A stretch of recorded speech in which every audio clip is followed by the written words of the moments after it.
Thank you, Larry. So the picks are in. We welcome you to this Draft Champions contest. I'm Brandon Gaudin along with Charles Davis, ready to call the action. And let's get to it. Down to the field. It's time for kickoff.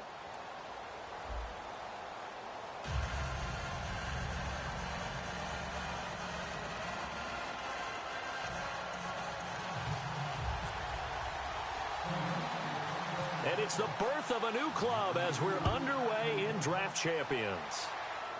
It's a short kick taken near the 18. And they'll be set up pretty nicely here as they have it up to the 35-yard line.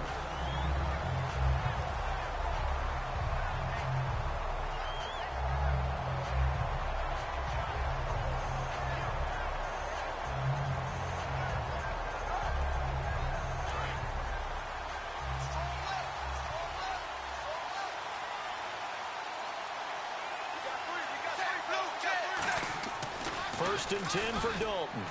Trying to force it to Allen, and it's intercepted. Picked off by Charles Tillman. And they'll set up shop right near midfield at the 49-yard line. That could be a downside of putting together a team in Draft Champions Week 1. It's early. You might have some of these mistakes. You're exactly right, because it does take time to build chemistry, trust, right? Understanding where guys are going to be. And I think that's what led to the interception. They just don't know each other well enough yet. That should build up as the season goes on. Here's the first carry now for Todd Gurley. Oh, he breaks a tackle, and he's got an alley. Todd Gurley, wave goodbye. And all the way in. Touchdown, Cleveland. Todd Gurley, 49 yards. And the Browns have taken the early lead. You talk about explosion plays. Here's one pretty much right out of the gate. And now they get to ride a wave of emotion, momentum, everything. Just as you described, they're excited. But on the other side, they've got to guard against a major letdown because they hit them right in the gut with that one. And now you start to question yourself a little bit when you give up a touchdown on the opening drive.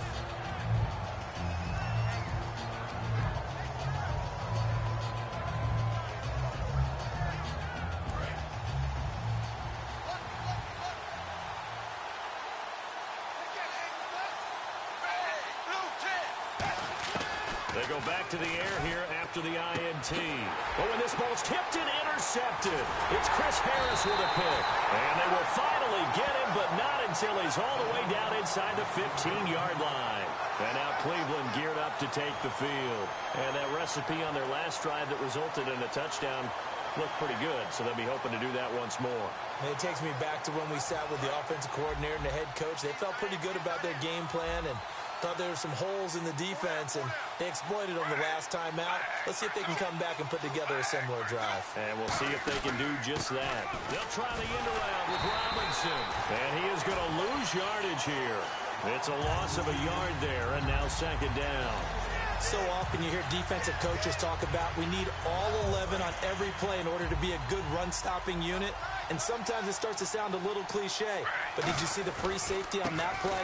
Knifing through and running down the ball carrier. A huge, huge play. And when you have a free safety who can run like that, you've got to turn him loose. On a second and long, it's really nice to see an offense that has enough confidence to run the football in that situation. I think that goes back to their practice and game planning. They've seen things that they've seen on tape and in previous games that led them to believe that even in a long-distance situation, they can still run the football and gain enough yardage to put themselves in a good spot on third down.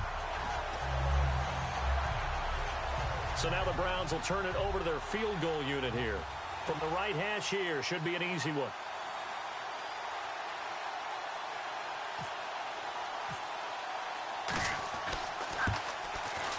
And he missed it. It's no good. And this score will stay right where it is. So a bullet dodge there defensively. They surrender excellent field position on the kick return, but it winds up not costing them a thing. And that's a tough sequence of events from an offensive perspective. The inability to get first downs leads to the field goal try. And the inability to cash that in leads to nothing on the scoreboard. Seeing that play and understanding just how tough it is to cover tight ends, especially the ones running around the NFL nowadays, Makes me glad I didn't make it in that league. I would have had a really difficult time. But now you get to sit up here with me. Yeah, and that's fun, isn't it? And what a really nice game right there on first down for them. Brings up a nice second down for them. And the defense searches for one more stop here after the run on second down. And I see an extra defensive back on the field. Little surprise here on 3rd and 1. Just a 1-yard pickup there, and it'll be 4th down.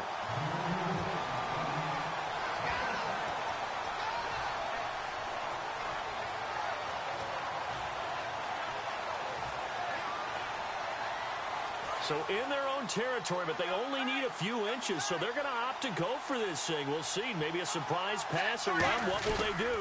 We're about to find out. 4th down. It'll be a 2-yard gain, and they're able to convert here on 4th and inches. It seems like, and it is a gamble on their side of the field, but they have supreme confidence in picking it up on a quarterback sneak. You can just feel it from this team. So a designed run last play. Now Dalton to pass. Looking here for Smith downfield. And that's caught inside the 30. A big play that time for the Dolphins. 41 yards. Nice completion there for Andy Dalton. Charles, you worked some of his games when he was at TCU. Now you've worked his games in the NFL. As a freshman in college and got better and better each year. Always added a little bit more to his game, gets stronger. But the best part about him is he's always been accurate.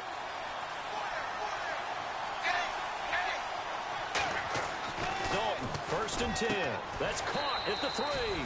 Give him 9 there on the first down completion. Obviously, this has not been a banner game throwing the football. So what you got to do, you got to kind of down focus, don't you think? Find the tight end, take some easier completions. The interception last drive there. And he is in. Touchdown, Miami. Ricky Williams taking it in. And the Dolphins are an extra point away from tying up this football game. And it's no good. He misses the extra point, and this remains a 7-6 game.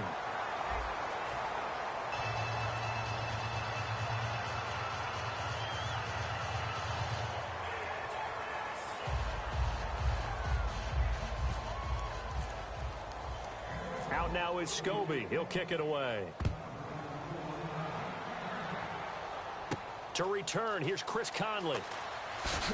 And he'll make it across the 20 as his guys will set up shop at the 23-yard line. And now Cleveland geared up to take the field. And they have to feel like they missed on an opportunity for points last time when they couldn't connect on that short field goal try. And no doubt about it, because they were counting on those points. In today's NFL, let's face it, that's really a chip shot, right? That's anything inside 40. Yeah, they're counting on that going through the post. But we've seen it happen to teams before. Some of the best kickers in the world can miss. Trying to get it to Robinson, and it's intercepted. It's the Honey Badger, Tyrann Mathieu. And his guys are going to get the football at the 37-yard line. And, Brandon, this is a real nice job defensively of getting inside a quarterback's head and figuring out, okay, where's he going with the football? Because you can make an educated guess defensively. Not all the time, but sometimes. And when you're... And he's taken down. This will be a Brown sack. So roughing the passer, 15-yard penalty. And you notice how the offensive line responded. A couple went to check on the quarterback, and a couple went to the guy who hit the quarterback. No one likes to see their quarterback hit. A first down throw coming for Dalton. And it's complete. The tight end, Deion Sims. And he'll get this one down near the 20-yard line. An ex-teammate used to tell me all the time, I hate experienced quarterbacks because no matter what, you really can't hide what you're doing. And I think that right there, he knew right away where the blitz was coming from, where his primary guy was going to be, and he ended up going to a secondary target for a nice game. I was just going to ask you, that wasn't the primary target. He's so good at that, isn't he? I think he knew right away that he wasn't going to get to his primary guy. I think he read that as soon as he got to the line of scrimmage, knew where the pressure was going to come from, and said, I know how to beat that, and that's what he did. No gain there, and it's going to set up 2nd and goal. So stuffed from the 2, now what? You know me pretty well. What do you think I want here? Play action? Definitely. Let him get outside and create. That is caught by Williams for a Miami touchdown. Ricky Williams. He scored on the ground and through the air. And the Dolphins have taken the lead. And there's going to be a stoppage here. The booth wants to take another look at this potential touchdown.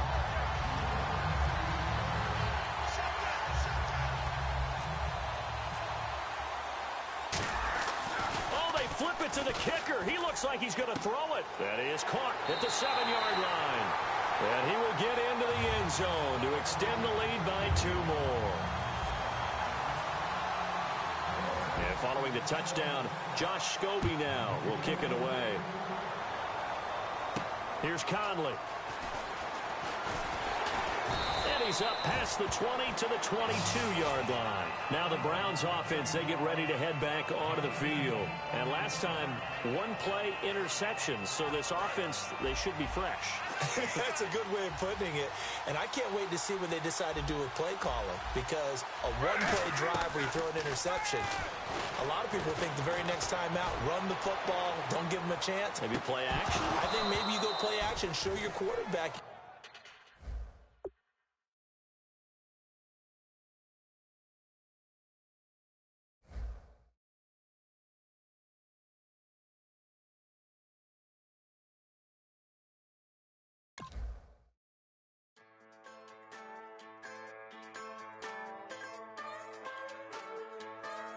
Just a bunch of poor boys, daddies, girls, children of the cornfield, trying to turn a shift job into a dollar bill.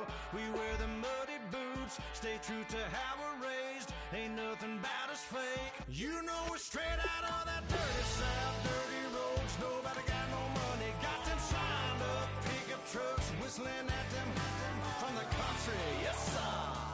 You know we're straight out of that long week working now. Everybody wanna party all night long, bonfire on the back 40 in the middle of nowhere.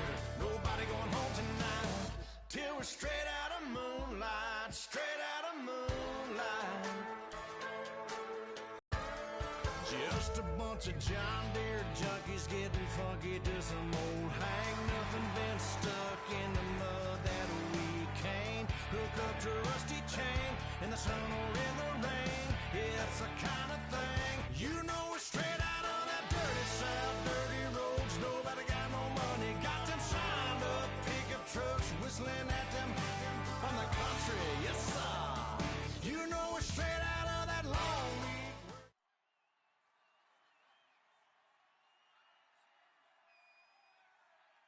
All right, Larry, thank you. It is indeed time for a Draft Champions matchup and what is set to be a great Draft Champions matchup. In the booth, I'm Brandon Gaudin with Charles Davis, and these guys should have a huge impact on the outcome of this game. They're ready to roll. We're ready to roll. Let's roll. Two teams here amped and ready for football, and off we go in Week 2 of Draft Champions. Here's Conley. Stays on his feet, and he'll take it back to about the 19-yard line.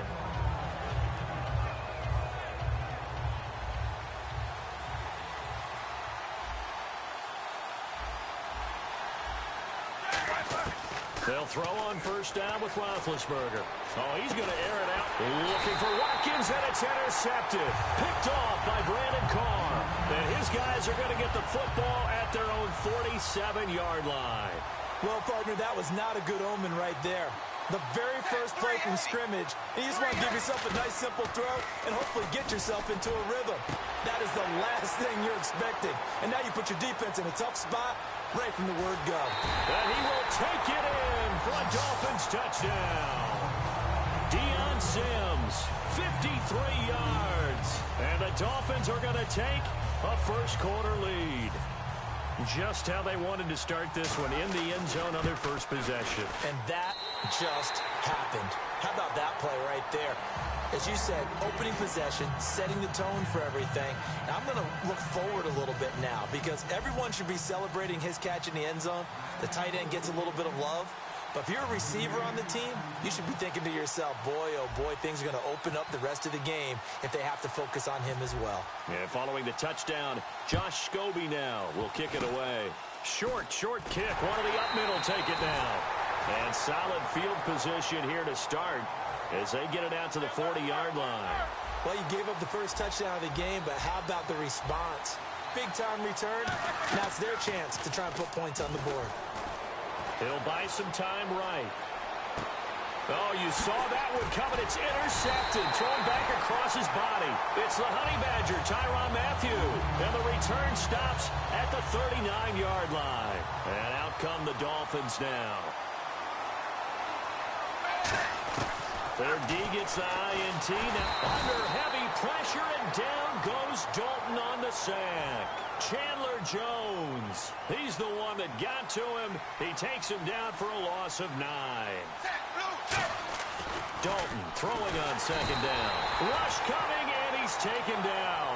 Chris Jones in there to drop him, and sacks on first and second downs are going to lead to a 3rd and long. The Jets will bring in a nickel set as they try to stop this 3rd down. And he'll be hit as he releases it, and that'll fall incomplete. Putting pressure on the guy throwing the football is always good, but when you can couple that with contact on him that leads to an incompletion, as we just saw there, that's winning football. And how about this? 4th and long, and they're going to go for it. A 4th down gamble with Dalton. Going for the deep ball. And it is incomplete. A surprising move to go for it. Predictably, at least somewhat predictably, it doesn't pay off. And the Jets are going to get the football here in great field position. The slot man in motion right.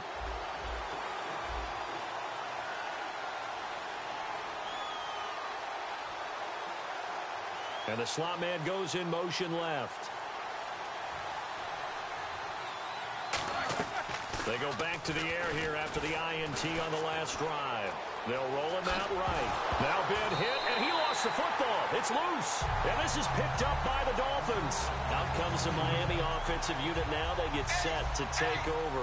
And last time they were very fortunate, this offense. They went for it on 4, turned it over in their own territory, but the other guys held up. They didn't give up any points. Now a clash of bodies here, and it's intercepted. Picked off by Kwan Williams. And they are going to set up shop at the 32-yard line. And New York set to take the field. And last time the turnover on the fumble, and they were in enemy territory, so that had to be very frustrating. Down on the scoreboard here, can't do it again. You nailed every part of what was frustrating. Down on the scoreboard, had a drive going, had pushed it past the 50-yard line, so they thought they were in striking distance, and to come away with nothing, not a good feeling at all, to put it mildly. Now they can't afford to do that again. And can they get that bad taste out of their mouth here? That's going to go as a loss of 2, and it'll be second down. But we just saw the recipe for success right there. Big body, strong, agile, playing with great leverage in hands. Not really able to be blocked on that play. And Big Ben intercepted a 3rd time. Picked off by Deshaun Shedd. And they take over. They'll set up shop at the 46-yard line.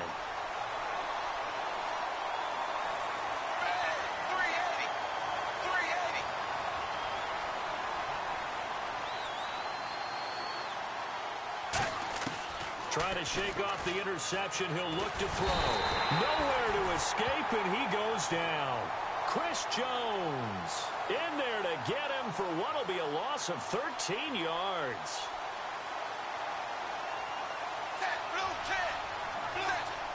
And what in the world? Not sure if he just heard a whistle there or what, but 3rd and long. What will Dalton dial up? Looking here for Smith downfield. It's caught at the 10. And he'll be down deep into...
Thank you very much, Larry Ridley. I'm Brandon Gaudin with Charles Davis. We are ready for this draft champions matchup as you get a quick peek at some of the stars in today's game. We're ready to go. Let's get down to kickoff.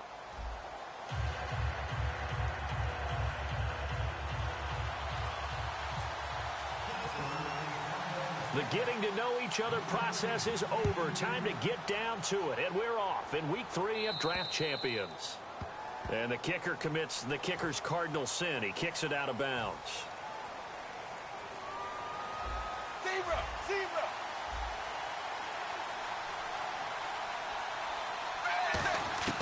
First and 10 for Dalton. Oh, he's going to take a shot right away. Oh, a ball batted in the air, and now it's intercepted. A great read, and it's picked off. And the return will be stopped at the 34-yard line.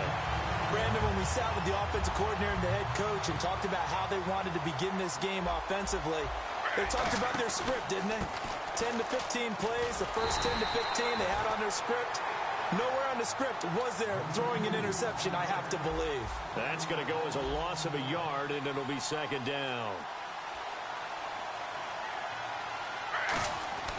On second down, here's Griffin. Looking this time for ones, and it's intercepted. Picked off by Brandon Carr. And his guys are going to take over at the 34-yard line. And a great spot to start this drive from here. They go back to the air here after the INT. And his first look is incomplete. Mike Evans, the one he was looking for. And now it's second down. And on second and 10 now. We know it's not an easy job to go out and catch passes when people are trying to tackle you and knock the ball away. But the bottom line is, that's a pass he's got to have and a pass he should have caught. And this one complete to Martellus Bennett. And he's brought down. They call it a gain of 19, and it moves the chains. And the offense lining up first and 10. And there's another completion to the tight end. And let's face it, it is hard to overthrow a 6'6" target. It is indeed. Quarterbacks like their speed guys. They like that huge 6'6" target that they've got in him. They really do, and it reminds me of what one great tight end told me once. He had told his quarterback, just make sure you throw it up there. You know, kind of like put up on the top shelf where the kids can't get it. They'll run it for the first time with Ricky Williams. It's a loss of 2, now third down. But good luck there as a ball carrier. You get handed that football, look up, oh, there's a big D tackle, and you swallow you whole for a loss. Yeah, you got to count on your guys to give you at least a little bit of time, a little bit of space to try and maneuver, but not on that one. And when you have a defensive tackle who is that strong, that agile, he's a lot to deal with. Sometimes you have to double him, and sometimes you're not able to block him no matter who's trying. It'll be a gain of 4. And the decision to go for it pays off. They've got a first and goal.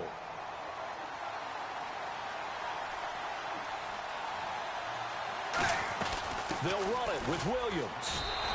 No gain on the play that time, and it sets up second and goal. Partner, when it's a goal-to-go situation, if you're on the field on defense, you have to know that you may be called on to make a tackle at any time. Here, the cornerback does exactly that. Plays the run really well and makes a big play. The new acquisition, Martellus Bennett, the intended target, and it's third and short. Really nice play by the guys on the defensive side of the ball, but for the guys on the offensive line, they're doing a nice job of trying to protect their passer. But when a guy hops in the air and goes airborne to try and knock one away, it's difficult because you can't reach out and grab him. That'll be a holding penalty. So all you're trying to do is make some type of a play on him, make some type of contact to try and get his arms out of the sky. And he is going to lose yardage here. He lost 2, and it brings up 4th. Well, you can see what they wanted to do. They wanted to set up the screen there, but it got blown up. Oh, they flip it to the kicker. He looks like he's going to throw it. Got his man. It's caught for a Steelers touchdown. Martellus Bennett from 4 yards out. And the Steelers have taken a first-quarter lead. Right there, the fake worked out perfectly. The holder took the ball and found his man. A perfect fake field goal.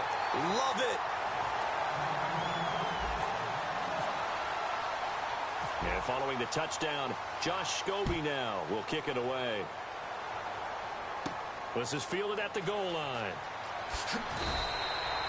And Pittsburgh getting set to take the field. And following the interception, we'll see what they can put together on this drive. I can hear my old college coach right now. He always used to tell us before every game, the team making the fewest mistakes will win. What they're hoping is that that last mistake is their only one of the game. Coaches, that's all they talk about, turnovers, right? Minimizing those and maximizing opportunities. One thing I know from experience is that when the deep ball is thrown and you're the defender, you've got to fight that little bit of panic that emerges. You've got to play the ball really well. It's a 50-50 jump ball play. And guess what? They took a shot. How are you going to win it? And in this case, they managed to get it done. When you execute a drag or a crossing route really well and give them a chance to let it develop a little bit, you can gain some significant yardage hitting your tight end on that one. And that's caught left side. It's Woods. 15 yards there on the catch and run. Did you see that route the way that I did? I thought he was trying to get deep. Yeah, that wasn't the first option. No, it came off of that guy, the deep guy, and came underneath on the drag, completed it very well. On first down, Griffin flushed out right. Under pressure, and he'll go down. They'll sack him on what ought to be the final play of this first quarter. Back with Charles Davis, Brandon Gaudin. It's Steeler football to begin quarter number 2, but they face a second and long to start things out.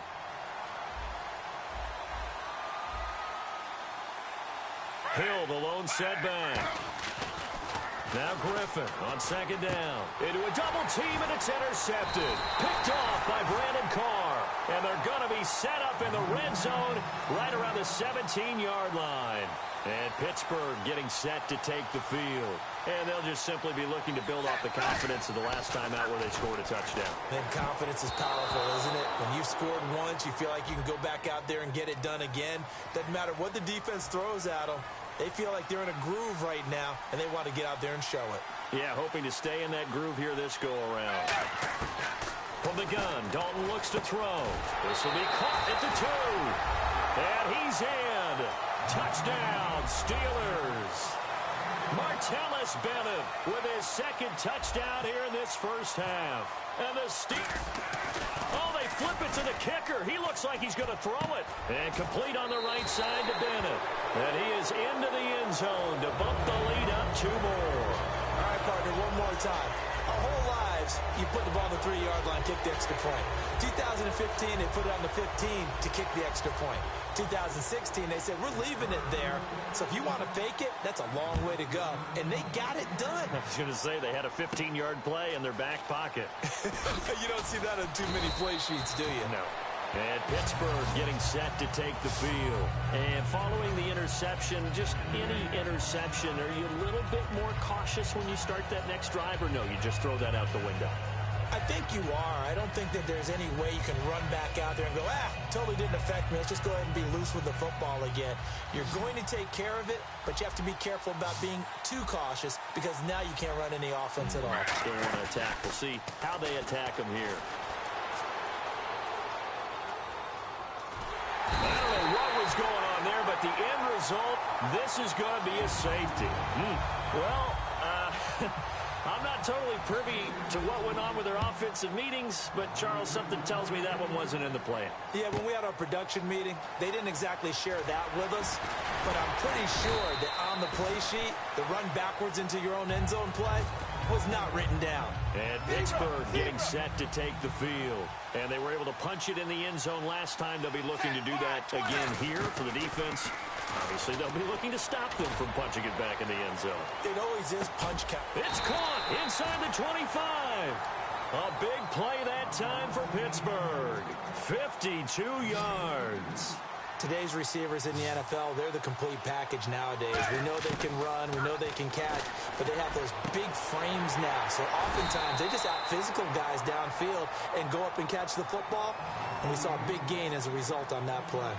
And when you're playing a quarterback with some experience and some moxie, you enter the danger zone when you decide to blitz him, because if he's able to diagnose as he did on that play, he can hurt you downfield. He reads defenses so well, doesn't he? He really does, and the best part about that play for him, I don't think that was his primary target. I don't think so either. I think he had the read, figured out where the blitz was coming from, and went to a secondary target for a really nice game. He was trying to get it to Steve Smith that time, and it's 3rd and 4. After all the preparation, all the practice, a play like that will absolutely break your heart They had everything they wanted, just unable to complete it. In the end zone, a big-time drop. Martellus Bennett, the intended receiver, and that'll bring up a 4th down. You gotta give some credit. They're able to hop up in the air and bat that one away, and that's frustrating for an offensive line. Oh, they flip it to the kicker. He looks like he's going to throw it. Did he get the feet down? Yes. Touchdown. Martellus Bennett on his way to a monster game. 3 first-half touchdowns. And the Steelers find a way to stretch their lead. And, oh, it's no good. For the second time now in this first half, he's missed an extra point.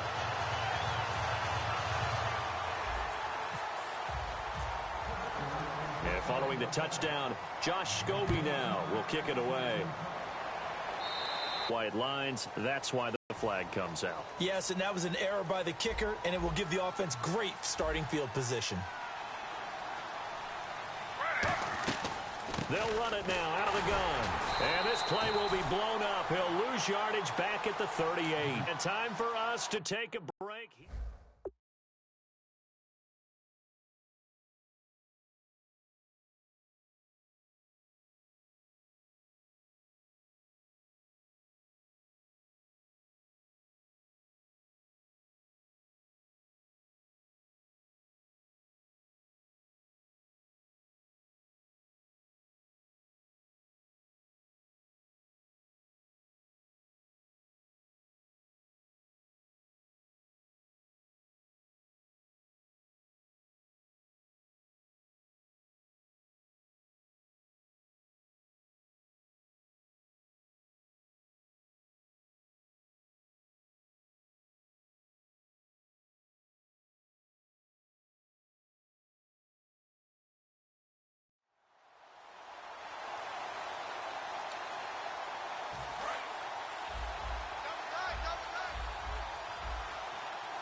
On 2nd down, Griffin. And the grab made by the tight end Pruitt. That catch good for only a yard, and it'll be 3rd down. Got to give credit where it's due. Really nice defense on that play. The pitch and catch was successful, but not any run after it. 3rd and 11, 5 in the secondary now. Nickel look. And incomplete. He had nowhere to throw, so he just tossed it away. But that brings up 4th. Well, they've had a pretty frustrating first half here offensively, and that just continued there with that incompletion. Yeah, definitely frustrating. And now a whistle and a timeout called by the kicking team. It's just their first, so they'll have 2 remaining here before we get to halftime. So on 4th down, on is the punter, Pat O'Donnell, to kick it away.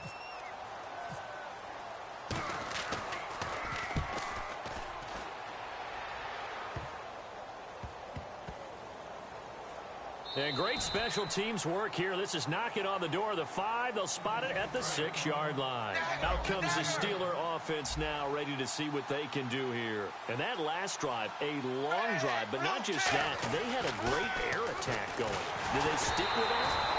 I would think that they would, because if they were confident enough to do it on the last drive, starting backed up in their own territory, why would you change anything? They've got to be confident about what they're presenting and continue to do so. Yeah, because the secondary, they really look clueless. And that was amazing because that drive went and went, no adjustments, and no big plays by the defense to knock the ball away. And give him 17 yards that time as that'll move the chains. And he's the epitome of what we call the move tight end, a guy that you can line up anywhere, in the slot, out wide, in tight, doesn't really matter because he has such great skills. You want to utilize him in all aspects of your passing offense. And there he was in the slot for the catch. Partner, it's a lot of fun watching the NFL now, isn't it? Because when the big fella runs routes, it used to be when we were kids, he'd run about 3 different routes. And that's caught inside the 30. A big play that time for Pittsburgh. And even 40 yards. A nice job there, Charles. They picked up the blitz, were able to complete the pass. That had the total feel of a quarterback in control. Red blitz. And he's going to take it in for a Steeler touchdown. Martellus Bennett on his way to a historic performance. 4 first-half touchdowns. And the Steelers are going to add on to their lead. Now, these have been no picnic for him so far. He's missed 2, but this one is good. And following the touchdown, Josh Scobie now will kick it away. And the kickoff sails out of bounds, and that's going to be a penalty. You can see the looks on the faces of the rest of the team. You have one job to do. Just kick the ball and play. Well, that's exactly right, Charles. The kicker, this is just inexcusable. Absolutely inexcusable. Everyone out there slugging it out for the entire game. Execute your job. The intended target, Doug Baldwin. That'll bring up second down. When tapping those toes, he tried to get both in bounds. He could not do it, though. In tap dance parlance, could not complete the shuffle. All right, needed to get that shuffle down with both feet, not just one. Is that what they say? There it is. You know, put a little sand down on the stage. I'll take your word for it, my man. So completion on second down, that brings up third. They go play action with Griffin. Now he's going to throw it back deep over the middle. And for the third time here in this half, it's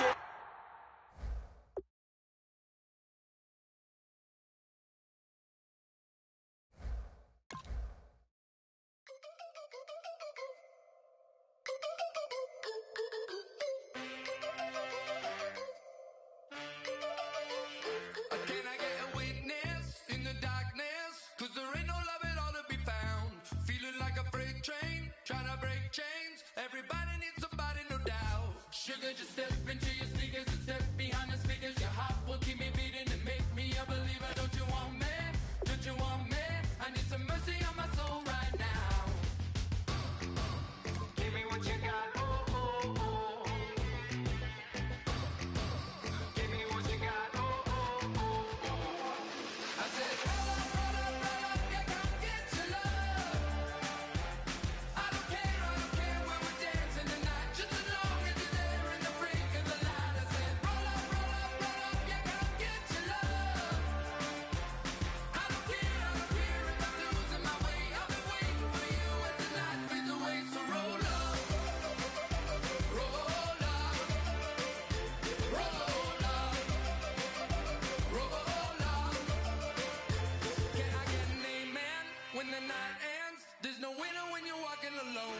Sliding down the last street as the day creeps. What you doing with nobody at all? Keep me beating and make me a believer. Don't you want me? Don't you want me? I need some mercy in my soul. Come on. Give me what you got. Oh, oh, oh. Give me what you got. Oh, oh, oh. I said, roll up, yeah, come get your love. I don't care when we're dancing tonight. Just as long as you're there in the break of the light. I said, roll up.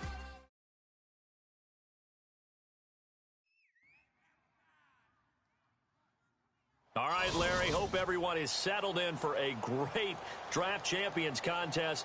Here, lucky to witness it, I'm Brandon Gaudin with Charles Davis. These guys that you see on your screen, they won't be witnessing. They will be participating in what should be an excellent game. Let's get down to the field. It's time for kick.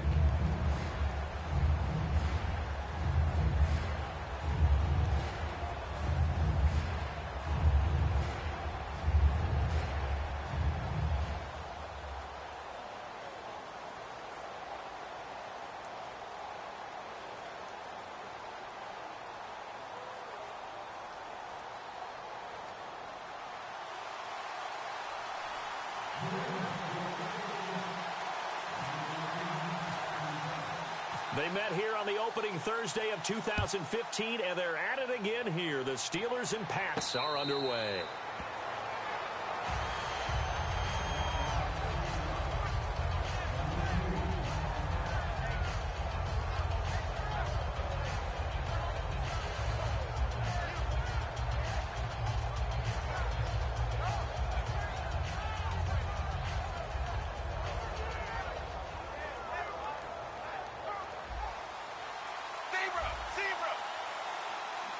One receiver left, that's Allen.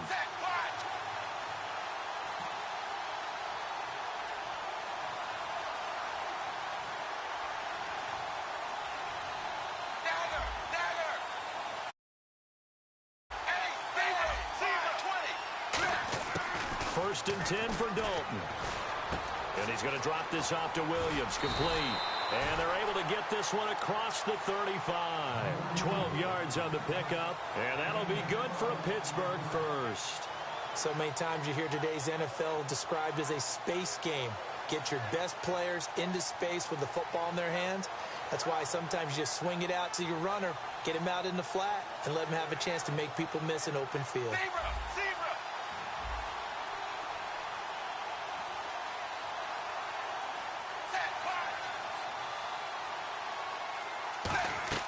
Dalton, 1st and 10. He's going to air one out. And he knocks the ball away, and it falls incomplete. Keenan Allen, the intended target, and that'll bring up 2nd down. I like the boldness, and I like that they took a shot downfield, but it was well covered. He's able to get a hand in and knock it away. 2nd down here after the incomplete pass.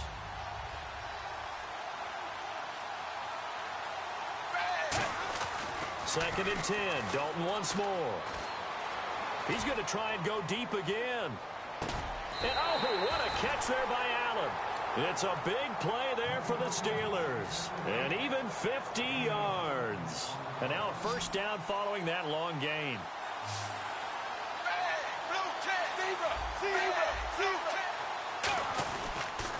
They'll run with a backup. This is Williams.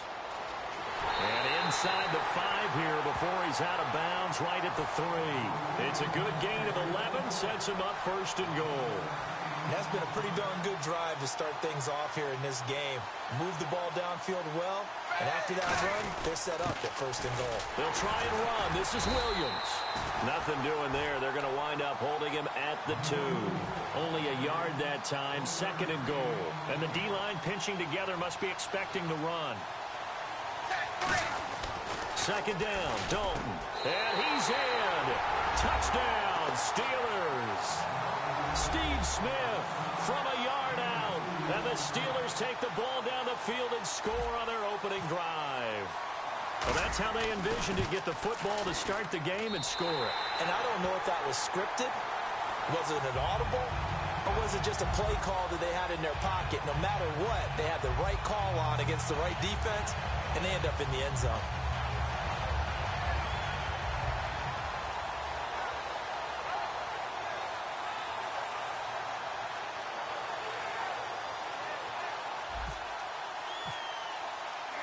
And following the touchdown, Josh Scobie now will kick it away. Fielded about a yard deep. And he'll take this up past the 20 and down at the 22-yard line.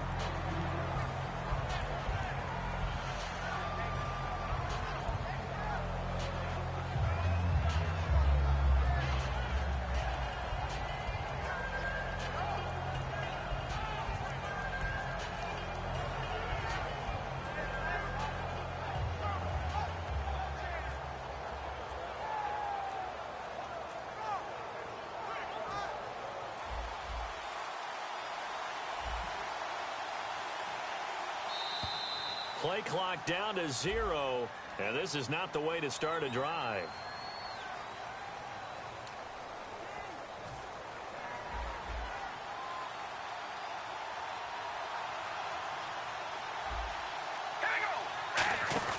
Here's Carr to throw. Looking left side for Watkins, and he's got him. Give him 18 on that one, and it gives the Pats a 1st down. I like watching the wide receiver screen because it's a real teamwork play. Because guess what? The guy catching the ball, he'll get all the credit.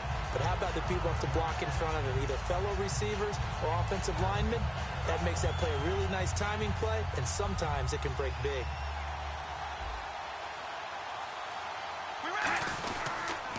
Now a run. This is Alfred Blue. And he'll get this one up to about the 39 here.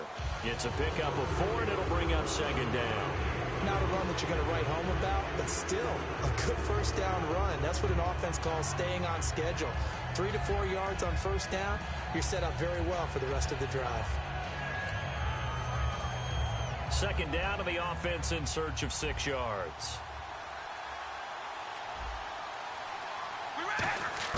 From the gun, it's Carr. To the right side, it's Kelsey. Only 3 yards on the catch. It's third down. I know exactly what's going to be said.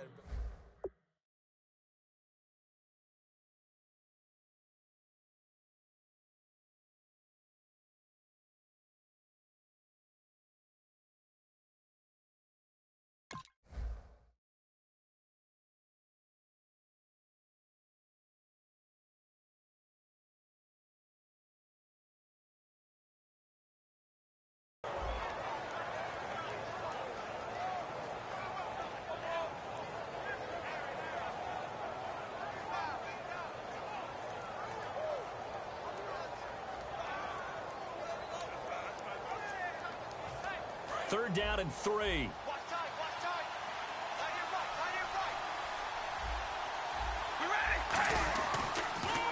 This is the running back, Blue.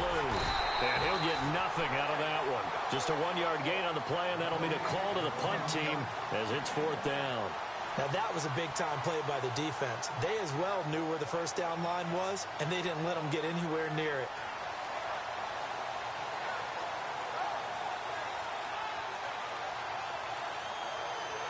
And how about the call here? They need 2 yards in their own territory on fourth down, and they're going to go for it. Here we go on fourth down with Carr. And he gets it to Funchess complete. And he's going to have a first down as he's brought down at the 44-yard line. I don't know if I agree with that. I guess they don't care if I agree with that. But, boy, you have to be surprised by that, right? I definitely was surprised that they decided to go for it in this situation. But they must have either felt like they either had a great play call on or they're trying to show extreme confidence. And he's going to get stopped up quickly. Give him a yard down to the 43. Sheldon Richardson there to make the play. A 1-yard gain can look like a disaster, but it all depends on how the game is going. Is it a series of 1-yard gains running the ball? If that's the case, you might have to start thinking about throwing it a little bit more. But if it's just the occasional 1-yard run, hey, congratulations to the defense. They won that one. Come back and get them the next time. There are so many things to watch for when you play defense. And reading your keys, you always hear about that, and having your eyes in the right place. Sometimes your eyes can fool you. How about that play action there? And it sprang the big guy, didn't it? Able to dump it over the top to him. Alongside Charles Davis, Brandon Gaudin, it's the Patriots in possession to begin quarter number 2. And they're on the move here. They've got it 1st and 10.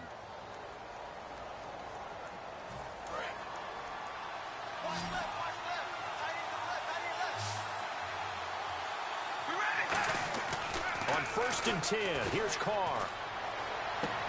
He couldn't quite hold it. Got hit. Ball pops out, incomplete.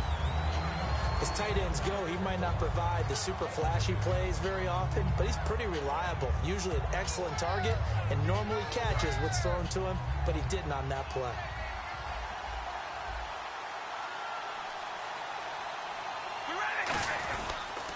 On the carry, this is Blue. Trying to find a lane, but instead he'll get back to the line of scrimmage. And no more. No gain on the play, and it'll bring up a 3rd down. Great play there off the end. Question, Charles. In a 4-3, you hear about the D tackles a lot. What's the role of the ends? What they want to do is control the edges of the defense. And you always hear about an offense talking about setting the edge in the running game. Well, the defense wants to do exactly the same thing. In the defensive end, often against an offensive tackle, sometimes a tight end, they can't let themselves get a hook and let a running back get outside. Because if they do that, that hurts the integrity of the defense overall. My man, the encyclopedia. Oh, just play after play after play on this long drive for the offense. Throwing now is Carr. This is caught. Watkins. Only 2 yards on the completion at 2nd down. When you see zone defense and you know you've got a drag route on as your primary call, you've got to be really careful as a passer about how far you let your guy go because he might wander into some tough coverage. That's caught at the 1. That catch good for 5. It's 3rd down. They've gotten it to the 1. Can they get that final yard here on 3rd and goal? They'll run. This is Blue. And he is in. Touchdown, New England. Alfred Blue taking it in. And the Patriots are within an extra point of tying this one up. But they decided to run it in and got it done on 3rd and goal. A lot of the times, that's a passing play. And the kicker, this has to come out for the PAT. He can breathe a sigh of relief as well, right? Although I don't know if he's really breathing a sigh of relief. I think he likes to put 3 points on his ledger.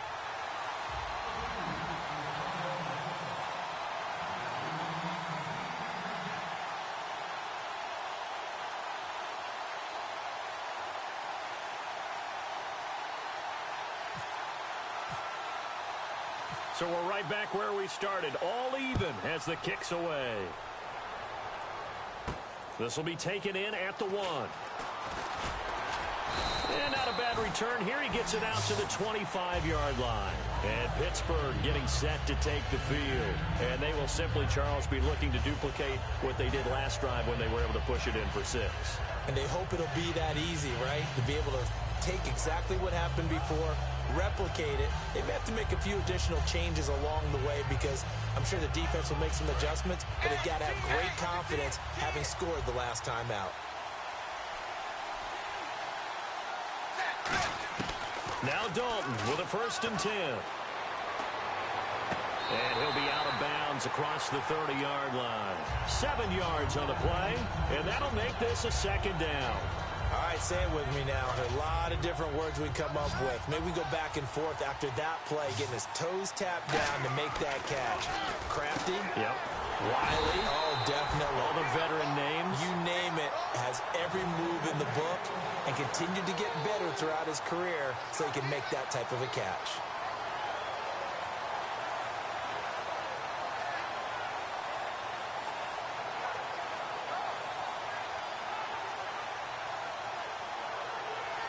And the 2-minute warning lurking. This will probably be the last play before we hit it. Yeah, they want to get themselves in position to score in this last shot before the clock hits. 2 minutes to play in a tightly contested first half. More from Cleveland after this.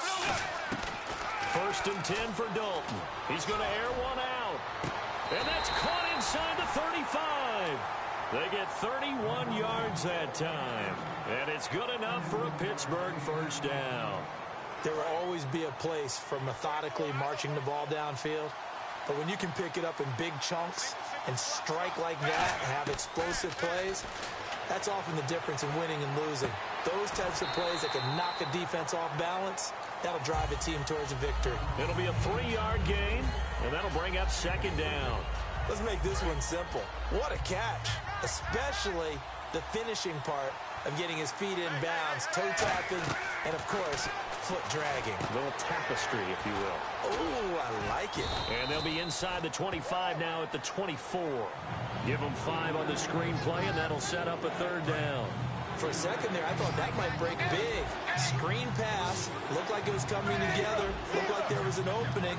Still, ended up with a solid game. They'll try and run for it. Here's Williams. And he cuts it right sideline. And he picks up the 1st as he's able to take it down to the 7-yard line. I thought guys that were over 30 weren't supposed to run the football this well in the National Football League. How about that veteran leadership? A big-time run, combined with some nice blocking by his offensive line, showing that the ins and outs of being a veteran still has his place in this league. His odometer is not totally turned over yet. Deion Sims is tight end, the intended target, and that'll bring up 2nd down. Just looking at it from a defensive perspective, when you break the huddle in the red zone, tight end is one of the guys you've got to key on because quarterbacks want the ball in their hands fast in this position, and they want to get it to someone. And he's going to take it in for a Steeler touchdown. Steve Smith with his 2nd touchdown here in this first half. And the Steelers have taken the lead. And he'll bang that one through. And following the touchdown, Josh Scobie now will kick it away. This is fielded at the goal line. And not a bad return here. He gets it out to the 25-yard line. Now the Patriot offense set to take over again. And what do you think goes on here in this situation? If you got the football, you're trailing, you're back in your own territory with just a little time. Do you try something? You're thinking about jump-starting your team, right? You just mentioned it. They're down. They're trying to get back into the game.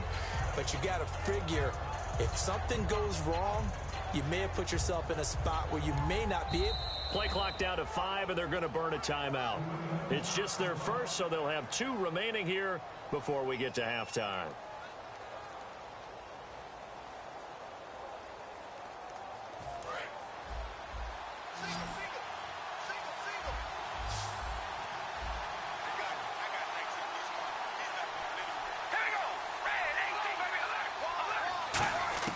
Carr now on first down. Surveying the field, trying to lay one up deep.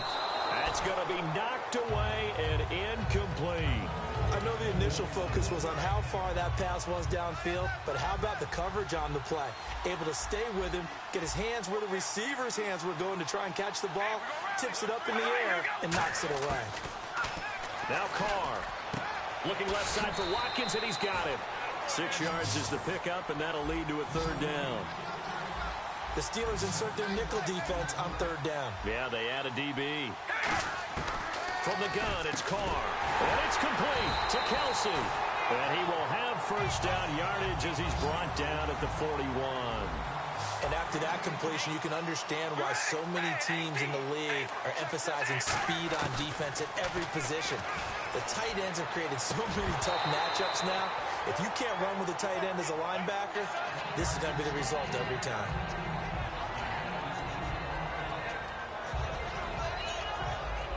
So the incomplete pass brings up second down.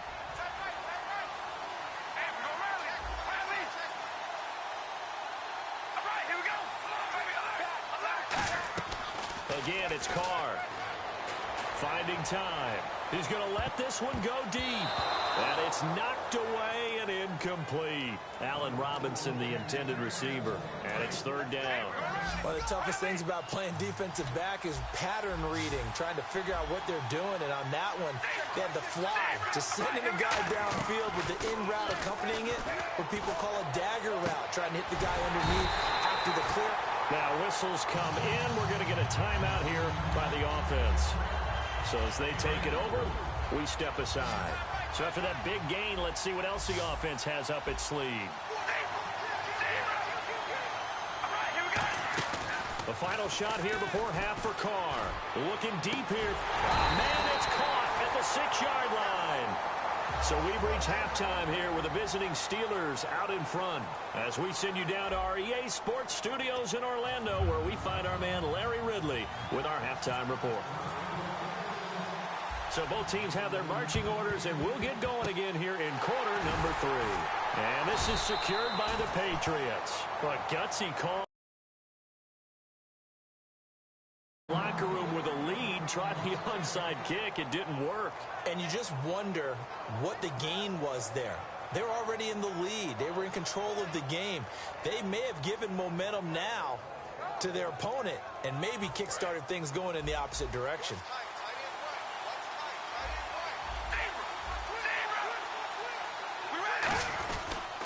They run with blue, fighting through, and some room to roam now. And he's brought down. A nice carry there of 15 yards. Sometimes it's hard to believe, but there are times this game is about patience, isn't it? Has had the game he expected, but that run there, that may get him going. I was just going to say, maybe that gives him a little juice, because you're right, he struggled, especially in that first half. Yeah, and I know the great ones always think to themselves, just hang in there. I'm just one big carry away from busting this open. That's a good start for him. Now Carr throwing on second down. Caught, Kelsey, left side. And he's brought down, but not before reaching the 8-yard line. And there's a completion to the tight end. And look at the size of these players nowadays. At that spot, 6'4", 6'5", and up. A lot of guys used to be basketball players, somehow came back to football. That's really good for the game of football. You're getting better athleticism, great hand-eye coordination, guys who know how to control their bodies when they run their routes. On second down, here's Carr. And his throw here's incomplete. His favorite target, Travis Kelsey, the intended receiver. And it's third down. All defenders get tired of hearing about their lack of hands and why they're playing defense instead of offense. But in this situation, it was the hands that made the play. Batting the ball away on an attempted touchdown pass, Excellent job. Way to knock it down. Trying to fight his tight end, Kelsey, and it's intercepted. And he's got Rome. Carr intercepted by Brandon Carr. First possession of the third quarter, an interception, so maybe a second-half tone setter. Indeed, and not the tone they wanted to set. That's the equivalent of running out the wrong door and running into your pool.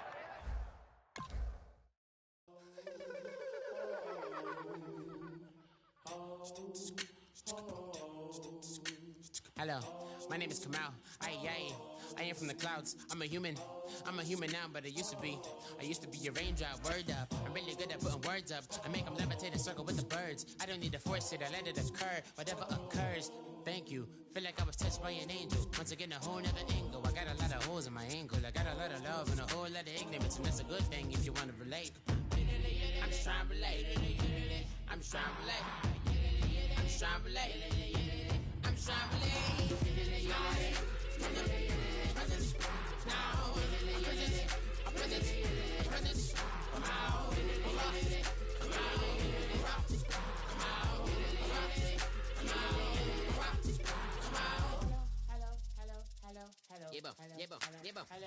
It's come out like a power with an M. I get you down like gravity, rackety rappers and raps rapidly follow the rapid into the rapids of being rapping and rattling, rattle riddles and rivets into the sky. I'm a rebel, feeling riveting, rhythmically right, and vigorous, spinner right to the rhythm, widow to side eye. I am the killer in the grasses. I am the kid in the corner with the glasses. I am the specter, you should respect her. I don't expect the special, ain't special. I don't expect nothing. I'm just really glad I can say something. It's a blessing. Ain't no stress affecting my presence. But sometimes the pressure keeps pressing. Worst keeps my impression impressed. That's the way to relate. I'm just trying to relate. I'm just trying to relate. I'm just trying to relate. I'm just trying to relate. From the presence now. Presence. Come out. Come out.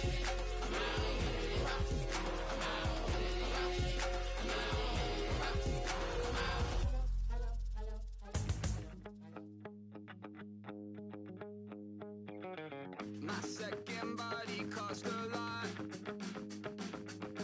After I bought it, I just wore it home. Reading philosophy and gossip rags. Spending my bottom dollar on my toes. I'm a pacifist who's never not been pacified. I'm a piece of... It's a point of pride.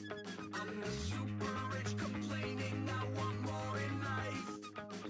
Cry, baby, cry, oh, cry, baby, cry, oh. I don't really care where I stand in the winner's circle. Make room for a man from the middle with you. I don't even know how I got to the finish, but don't care, don't make no difference to me. I don't understand what you're saying, only kinda listen. Make room for a man on a mission with you. I don't even know how I got to the finish, but don't care, don't make no difference. I lost the weight and then I start to tumble. My mind betrayed me many years ago. I walk alone to keep from slipping under. Got lost as soon as I stepped out the door. I'm a martyr who just never got his time to shine. I'm a punk kid, no reason why. Nothing finer than the taste of tears running down my face. So cry, baby, cry, oh, cry, baby, cry, oh. I don't really care where I stand in the winner's circle. Make room for a man from the middle with you. I don't even know how I got to the finish, but don't care, don't make no difference to me. I don't understand what you're saying, only kinda listen. Make room for a man on a mission with you. I don't even know how I got to the finish, but don't care, don't make no difference.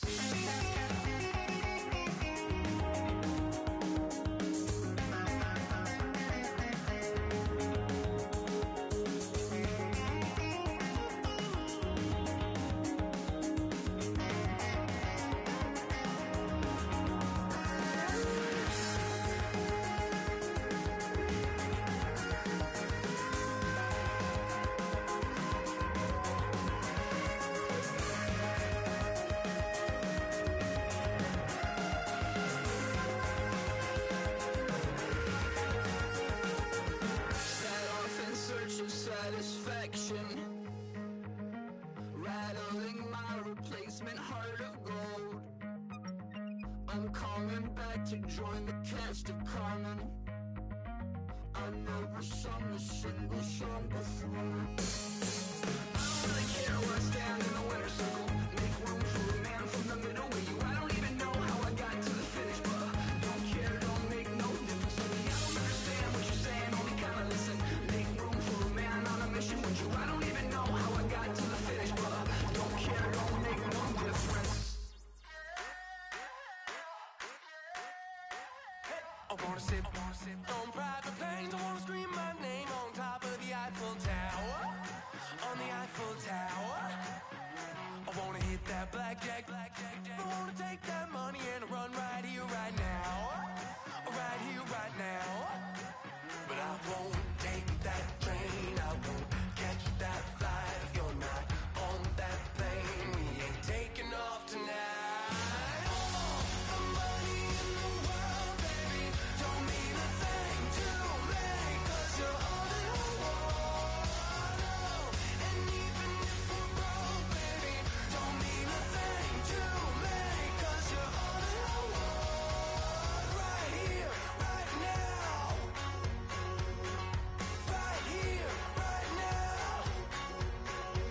I wanna steal the show in Tokyo. I wanna karaoke, bump it a little bit louder. A little bit louder.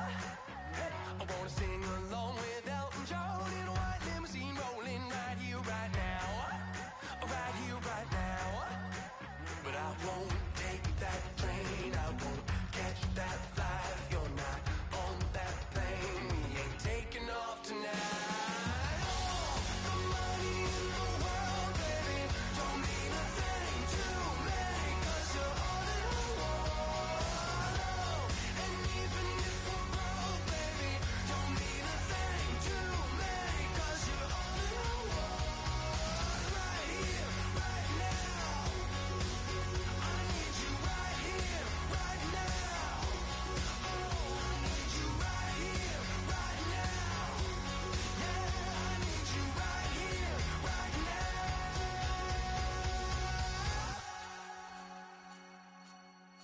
Oh, I wanna scream your name, wanna make you smile. Let's be runaways, leave it all behind. Will you take that train? Will you catch that flight? If you're on that plane, we'll be taking off tonight.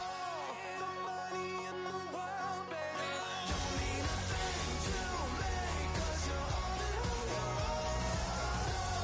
And even if we're broke, baby, don't mean a thing to me, 'cause you're all that I want. Right here, right now. I need you right here, right now. Oh, I need you right here, right now. Yeah, I need you right here, right now.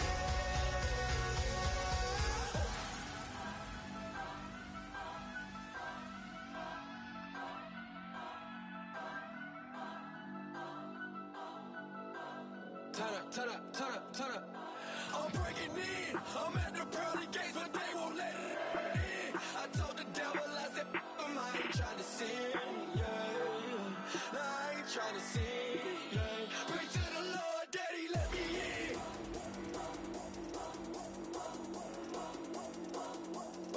I'm breaking in.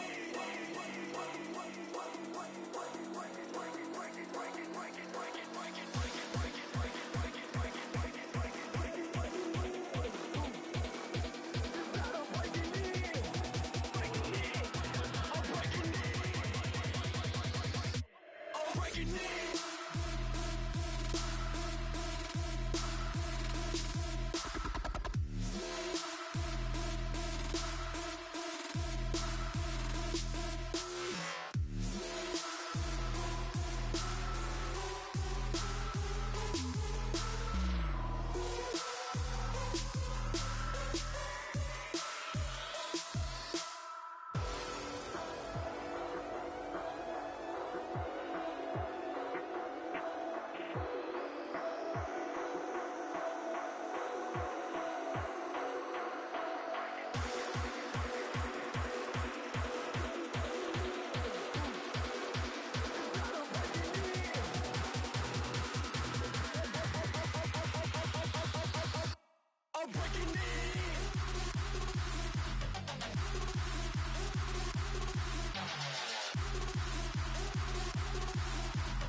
breaking news.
I'm tired of this in the kitchen.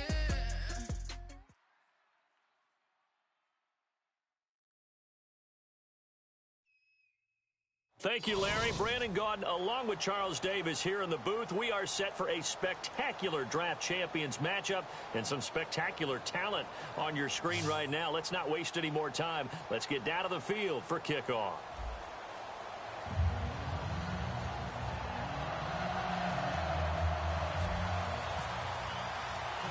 The veteran Josh Scobee about set to get us started. And we are underway in the 5th game of Draft Champions. This is taken at his 4. And he'll be taken down just past the 20 at about the 21-yard line.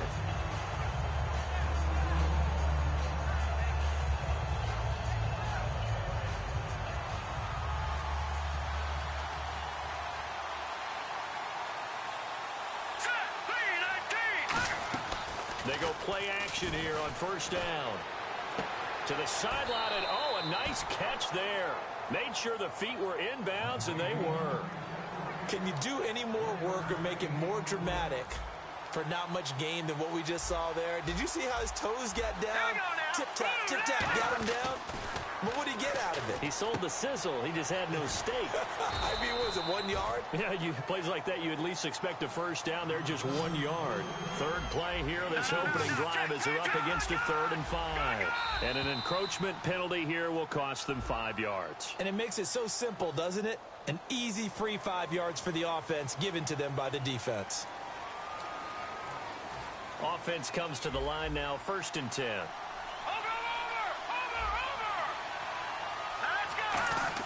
Now Elway on first down. He's going to look deep down the field. Looking for Fitzgerald, and it's intercepted. Picked off by Deshaun Shedd. And they take possession of the football and have it at the 36-yard line. Well, when someone other than the quarterback is throwing the football, it's either beautiful or a disaster, and here it was the latter. Nowhere in between, right? I mean, you're exactly right. It takes some fortitude to call that type of a play. Under heavy pressure, and down goes Dalton on the sack. Devin Taylor in there to sack him for a loss of 6.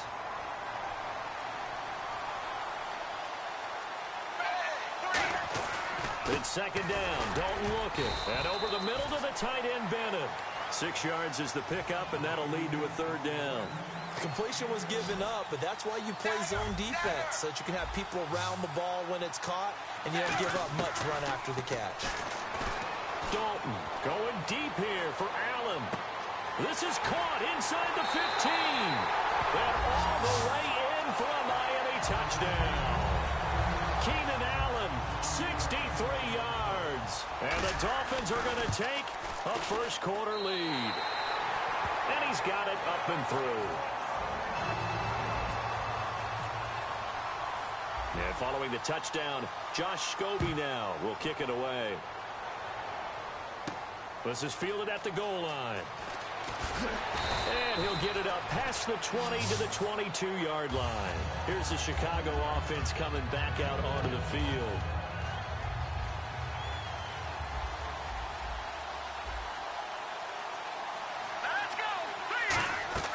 They go back to the air here after the INT on the last drive. That throw good for 4. It's 2nd down. 2nd down now after the pass completion. Well, the strategy was evident there. Get it to your tight end and make it a one-on-one play with a cornerback.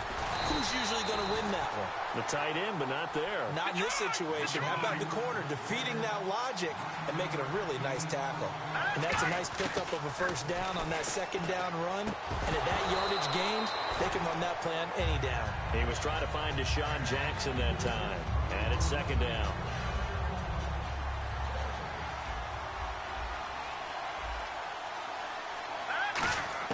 Second and 10, Elway.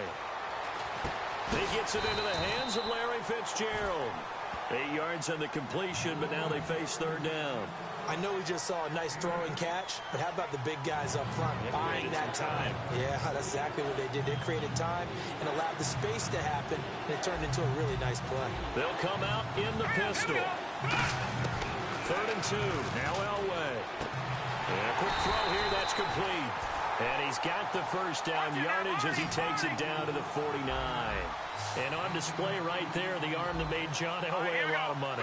And that's going to leave a mark because when he throws it with that much force, one of the best arms the game has ever seen, one of the strongest ones, it does leave a mark. They actually called it the Elway cross because you could see the imprint on a player after he caught one of those bullet passes. Again on 2nd and 10, it's Elway. This one complete to Devin Funchess. And he gets this inside the 35-yard line. I know many people like to throw to the tight end, maybe in a little flexed out position because he creates mismatches with his size. But slot receivers do the same thing with their quickness, their speed, and their route running savvy. Throwing now, Elway on 1st down. He's got the hook up here to Deshaun Jackson. It'll go as a gain of 12. And that leads to a Chicago 1st down. Now that was pretty. They executed that curl route versus zone coverage, and that changes things a little bit because against man, it's often a tight curl, a sharply run route. Against zone, you're just looking for that open spot, that dead area, so you may curl it a little bit wider just to get to that place. And usually a tight window. He fired a bullet in there for the completion. They come up in an offset eye. On 2nd down, here's Henry. And he will lose yardage here back at the 23-yard line. They'll wind up losing 3. And now it's 3rd down. Brandon Gaudin, Charles Davis back with you as it's Bears football here to begin quarter number 2. They're in the midst of a nice drive, but facing a 3rd and long here.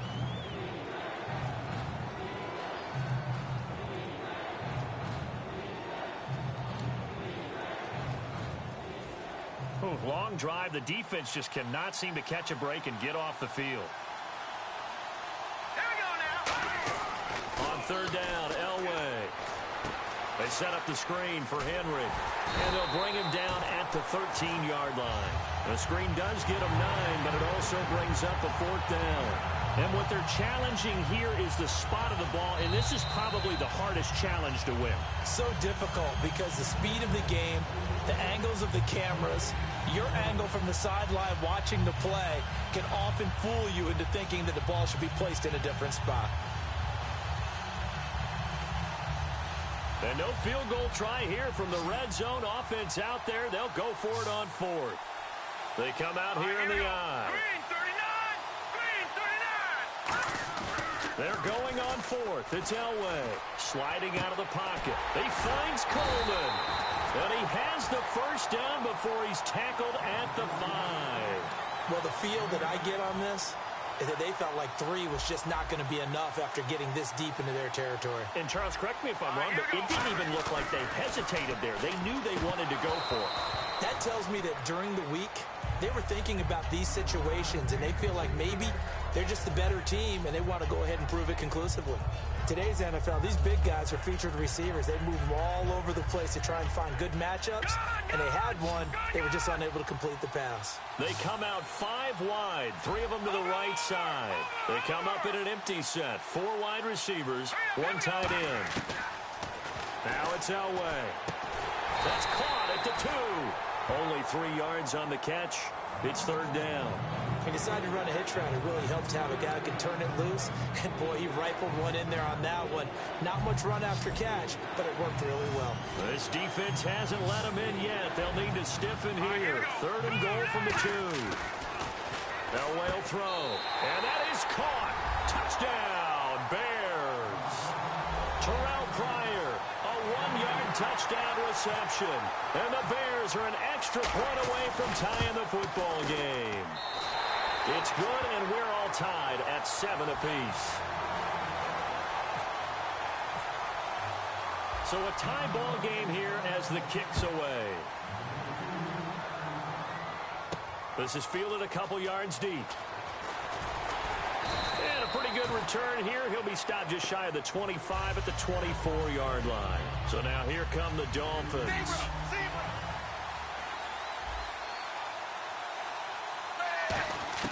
First and 10 for Dalton. And he's going to drop this off to Williams. Complete. 17 yards on the pickup there, and the drive will continue. And at his size, he's a smaller back. You can get him the football. He can kind of get lost, make someone miss. It's good for him. Yeah, it's great for him. I like what you said there. Sometimes he gets lost in the traffic a little bit, but get him out in the open field into some space. That plays to his strengths the best and keeps him out of it where all the big boys are, you know, make someone miss in the open field. One thing I can say pretty safely, that route is not called if you don't have a guy who can throw the ball and put some mustard on it. Because if you're going to lollipop it in the middle of the field, bad things usually happen. It takes a strong-arm guy who can rifle it in there, and they were able to successfully complete that one. It's always tough for the guys throwing the football when they think they've got a completion and the ball's almost there, and then someone sneaks a hand or two in and bats it away. Another look for Dalton on 2nd and 10. And he's going to go down way back at the 42-yard line. Brief break in the action here.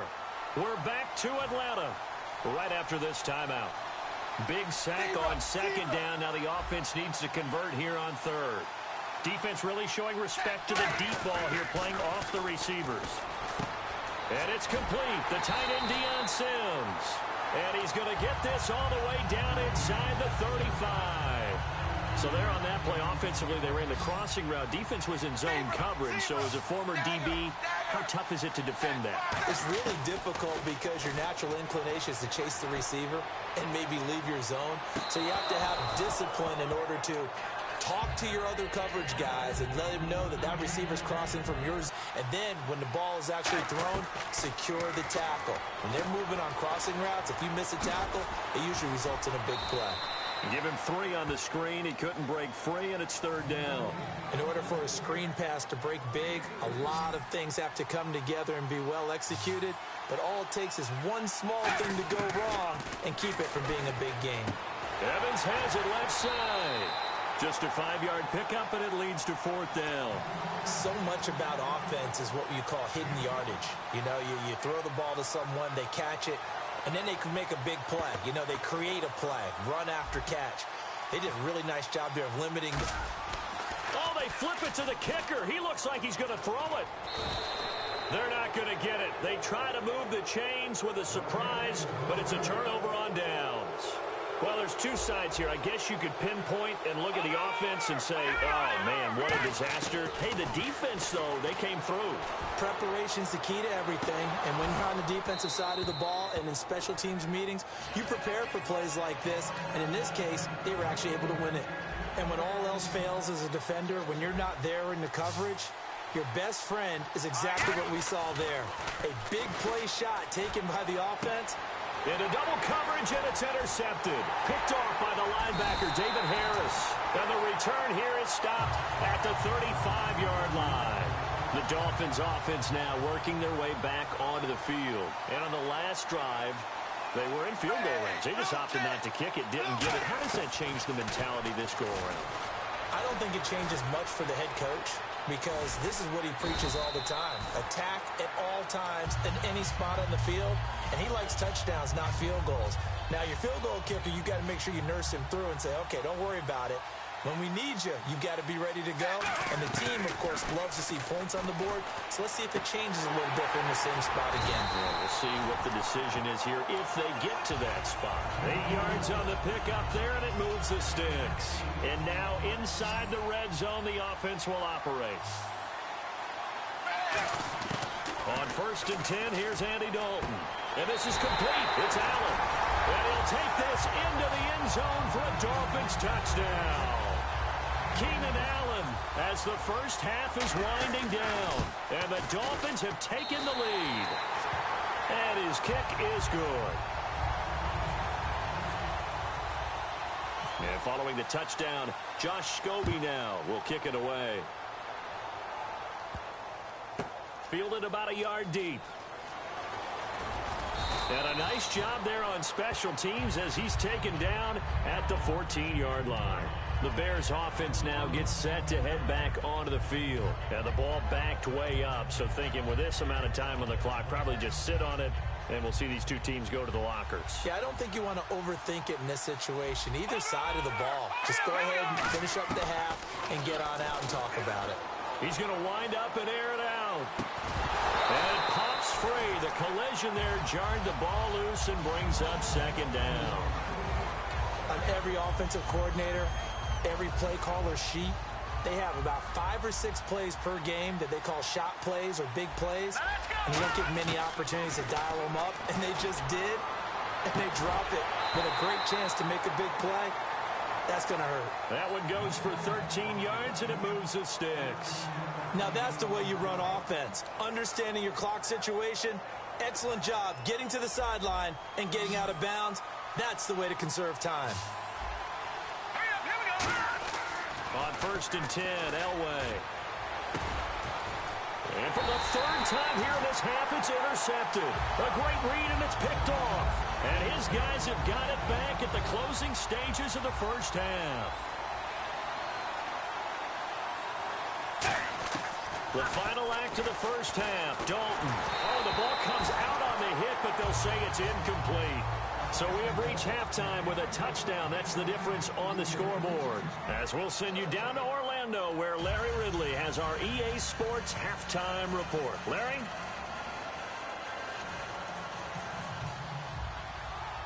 Both teams appear ready for the fight ahead, and we resume action here in quarter number 3. And a short kick, taking it about the 16. And they're going to start this drive in pretty good shape as they get it up past the 30.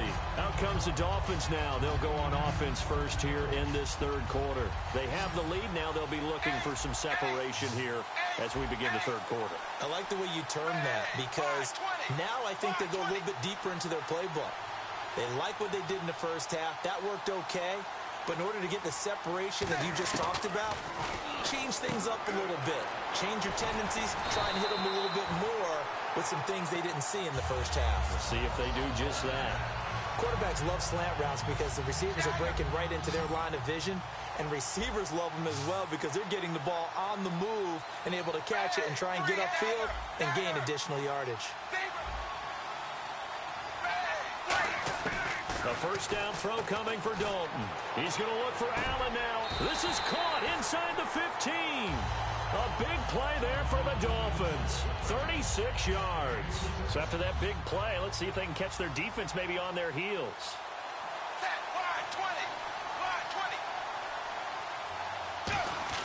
Now Dalton with a 1st and 10. Toward the center of the field, but it's incomplete.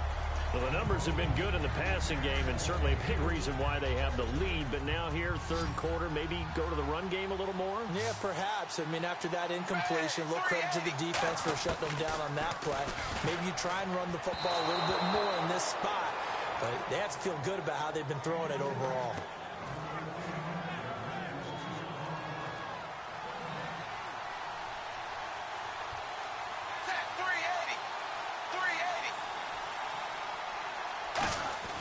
Third down, a shot here for Dalton. This will be caught at about the 6. And he will take it in for a Dolphins touchdown. Martellus Bennett, an 11-yard touchdown. And the Dolphins are able to grow their lead. And it's up and good.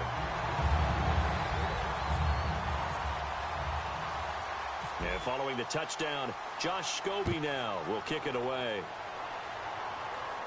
This one fielded at the 5. And he'll be brought down at the 23, make it the 24-yard line. A look at the offense now here, coming back out on the road for their first possession of the 2nd half. They trail offense, first time to touch the ball in quarter 3, and we'll see what they can do. And I can't wait to see what they have planned, because some teams script to start a half. Other teams just go, okay, these are the sequence of plays we want to run. These things worked well for us. And sometimes they throw in that big chunk play right away. Shocker. Try and get after them early and try and create a... Nowhere to go here. He lost the football. On plays like this where the ball comes free, it's often unusual for the team that lost it to get it back. Because this is the quarterback. The ball gets away from him. Everyone else is trying to execute what they're supposed to do on offense. They're usually looking in the other direction, downfield, or have moved away from him. In this case, though, a teammate is able to come up with the ball. Dolphins bring on an extra defensive back on 3rd down. Now it's Elway. He's going to launch this thing way down, and his pass is intercepted for the 4th time today. Picked off by Landon Collins, and he's able to get it back to the 33.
Thank you, Larry. So the picks are in. We welcome you to this Draft Champions contest.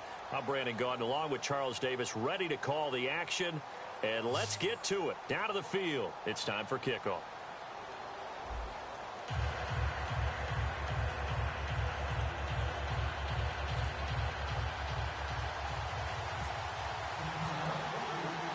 Getting ready is the kicker, Andrew Franks. And here we go in pivotal Week 6 of Draft Champions. This is taken at the 3. They'll bring it back to just about the 25. Call it the 24-yard line.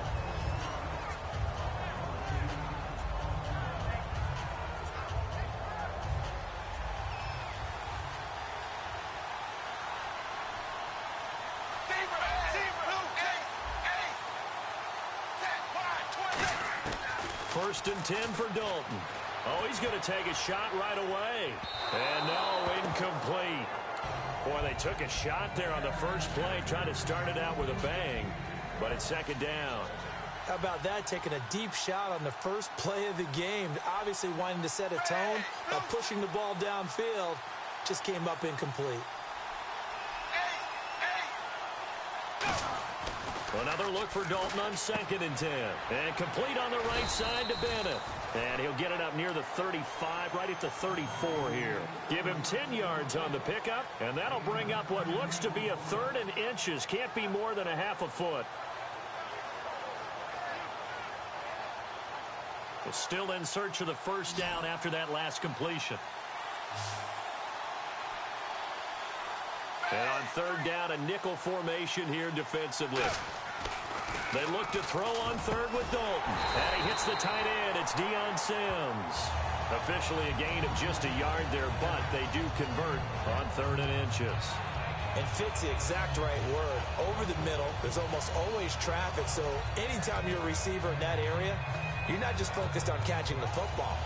You're wondering where the collision's going to come from, right? Because there's almost always someone there able to concentrate, catch it, and even added a little extra. Release as this will be incomplete. Keenan Allen, the intended receiver. And now it's 2nd down. It's a tried and true formula, and I don't think it'll change for as long as we play football. If someone's trying to throw the ball and you can put pressure on them and make it tough, that's only going to help your defense. Yeah, he's since being hurried. He got rid of it before taking the hit, but incomplete. And he's going to drop this off to Williams. Complete. It's a gain of 5 on the play, and that'll make it 3rd down.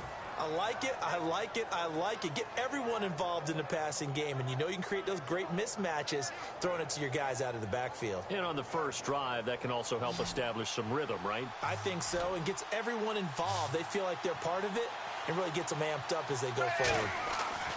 This will be Dalton again. And no escaping this time as he'll go down. They got him for a sack.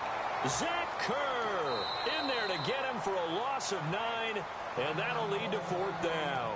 And whistle blown. A timeout here is taken, and it's taken by the kicking team. They'll have...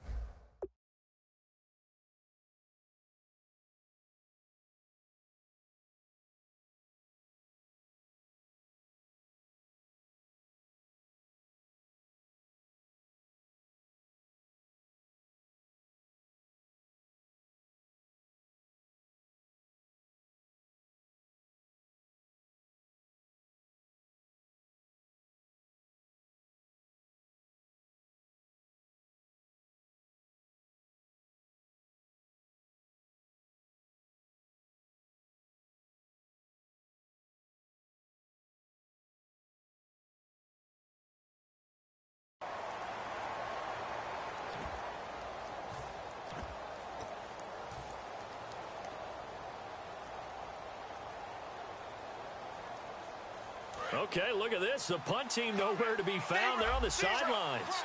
Offense going to go for this on the opening drive. So they are going for it. Now Dalton. He sets to fire deep. And this is incomplete. A surprising move here on the opening drive of the game. And the ball will go over on downs on the short side of the field. Really nice. Send Beckham alone to the left side.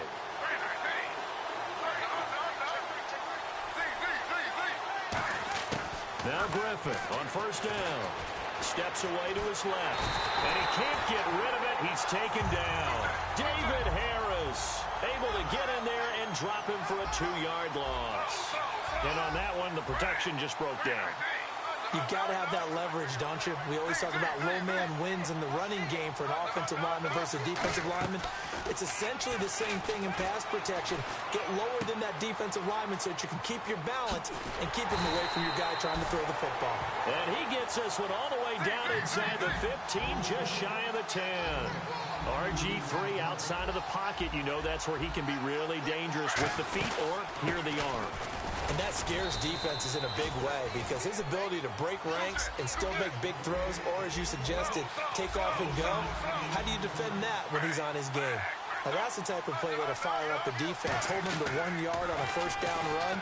It'll be interesting to see if the offense decides to press the run at all, but they'll abandon it now after gaining only 1 on that play. 9 yards on the play there, and it sets him up 1st and goal. That was an excellent job of recognizing the situation. His first read wasn't there. Heck, his second read wasn't there. But he bought himself a little extra time scrambling out of the pocket, got to the sticks, and picked up the first down. So now it's 1st and goal. Trying to punch it in, Stewart.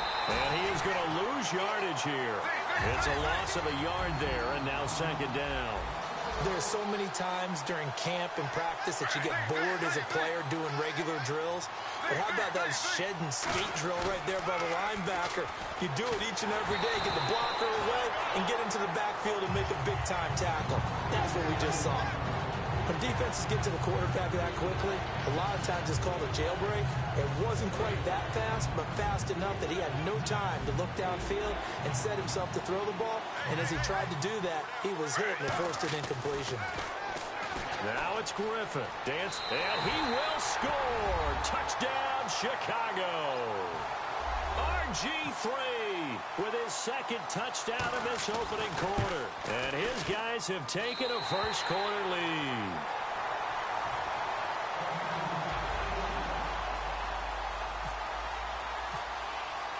Franks now on to kick it away after the touchdown. This one fielded at the 5. And he'll take it a yard or so past the 20, call it the 21-yard line. Out comes the Dolphin offense now as they get set to take over here. And last time this unit was out here, costly turnover, and then that turned into 6 points. They've got to make amends. And how many times have we sat in meetings with coaches and they use the term complementary football? Offense take care of the defense, defense take care of the offense. That didn't happen. And is this intercepted? It is. It's intercepted. It's the 2014 NFL interception leader, Glover Quinn. And now Chicago getting ready to go as they take the field.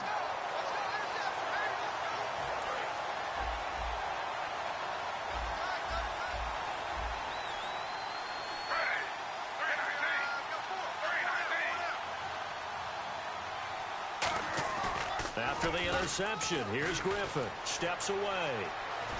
And he'll get it up to the 33-yard line. It's a 4-yard pickup, and that'll make it a second down. Yeah, he only gets a few yards on 1st and 10, but he's better off doing that than throwing an incompletion or even worse, an interception.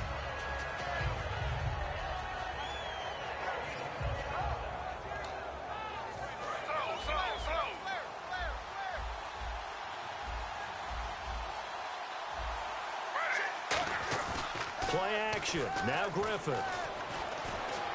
He's going to sling this deep downfield. And the hit jarred it loose. It's incomplete. Well, they went for the big play there, but that drop could really hurt their momentum.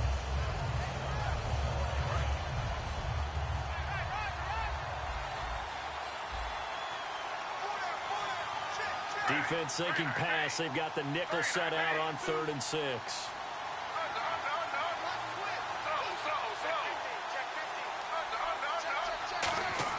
On 3rd down, Griffin. And he finds Stills, complete. They give him 13 yards there on the play and a fresh set of downs. And a good quarterback facing zone coverage. If he has just a little bit of time to survey the scene, that's what's going to happen. No doubt about it. If there's no pressure, he's going to continue to pick them apart because he'll have all that time to find something. So here we go, 1st and 10 now.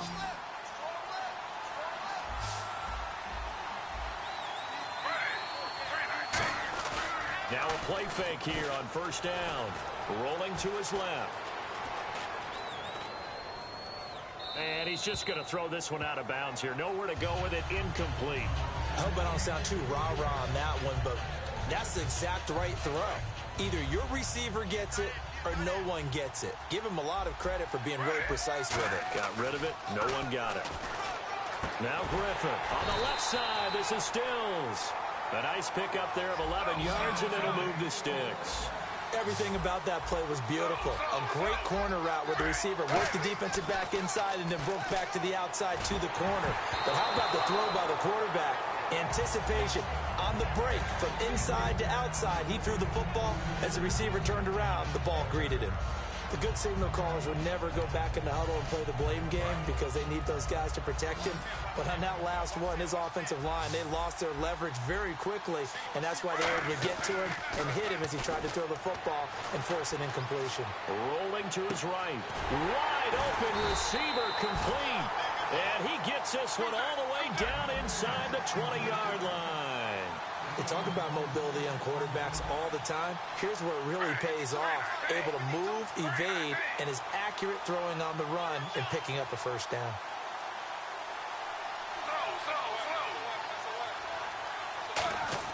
From the red zone now, here's Griffin on 1st down. Escaping the pressure right. And he's able to work it here to the 8-yard line. It's a gain of 9 yards. And that'll make it 2nd and short. Now, that was not a bad scramble there on 1st down. He didn't force it, nor did he throw it away. He was able to take off, and now he made it a very manageable 2nd and short.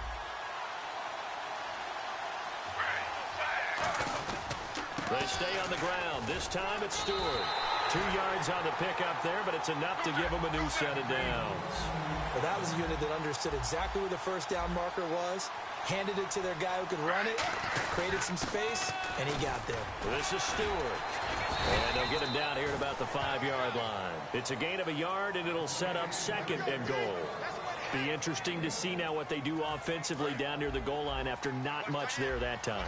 As the offensive play caller, that may change your sequence now. Instead of coming right back with a running play, you may have to go to the air. Trying to get out wide, but he's going to be tackled right near the line of scrimmage. 2 minutes to go here in the 1st half. My good friend Charles and I right back at you after this. Wilson Beckham alone to the left side. On 3rd and goal, here's Griffin. Got his man, and it's caught for a Chicago touchdown. Odell Beckham, a 5-yard touchdown. And his guys are going to add on to their lead. And it's good to make it 14-0. Franks now on to kick it away after the touchdown. And a fair catch signaled for and taken successfully. Then the Dolphins getting set to go here. And last time wasn't pretty. One play and an interception. We'll see if they can do better. I want to see if they want to go ahead and throw the ball again now on this drive after what happened on the last one. Throw it on the first play. Give the quarterback some confidence. See what happens.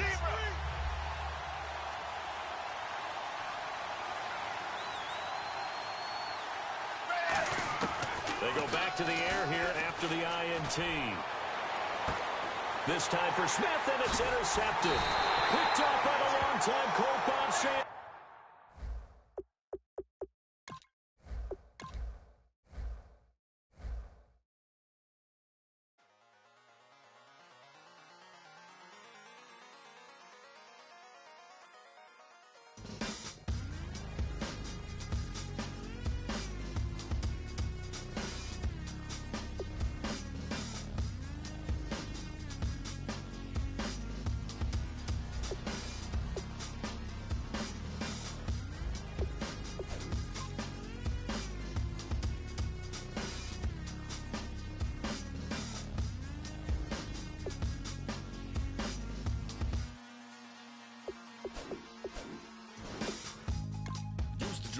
Hard to admit that I used to draw portraiture in a human form, doodle of a two-headed unicorn. It was soothing, moving his arm in a fusion of man-made tools and amused from beyond. Even if it went beautifully wrong, it was tangible truth for a youth to refuse to belong. No name nuisance, who's in a bedroom, who's in a brand new cuneiform. Barely commune with the horde, got a whole grayscale ungluing his world. Might zone out to the yap of the magpie, unseen hand dragging his graphite. Cross contour, little bit of backlight, black ink after a Bristol to baptize. You can imagine a rush that ensue when you get 3 dimensions stuffed in a 2. Then it's off to a school where it's all that you do, being trained and observed by a capable few. Back in New York by peeps and a dog in a 2-bedroom doing menial jobs. Plus rhyming and stealing a bee in a cloud, distractions, freedom, a rod. I left some years of giving a light, I left some will the spirit away. I let my fears materialize, I let my skills deteriorate. Haunted by the thought of what I should have been, continuing a mission that was rooted in a 20-year affinity and rickety condition with an ID crisis. Snap on the front lawn, look up in the sky, it's shapes falling out of the fringe. All heart though we would have made cowardly kings.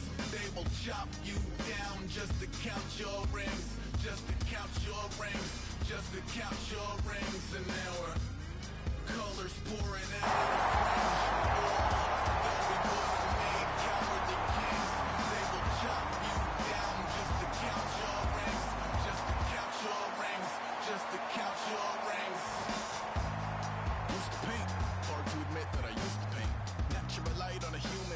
Stenciled fire in his roommate's face. It was bloom and addiction, a miss and a push and a pigment. Book like a tattooed pigskin look.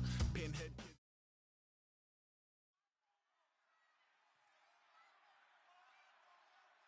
Brandon Gaudin and Charles Davis ready for this Madden Ultimate Team matchup as you get a peek at some of the big players in today's game, and you're a big player in today's game as well. Let's get the party started.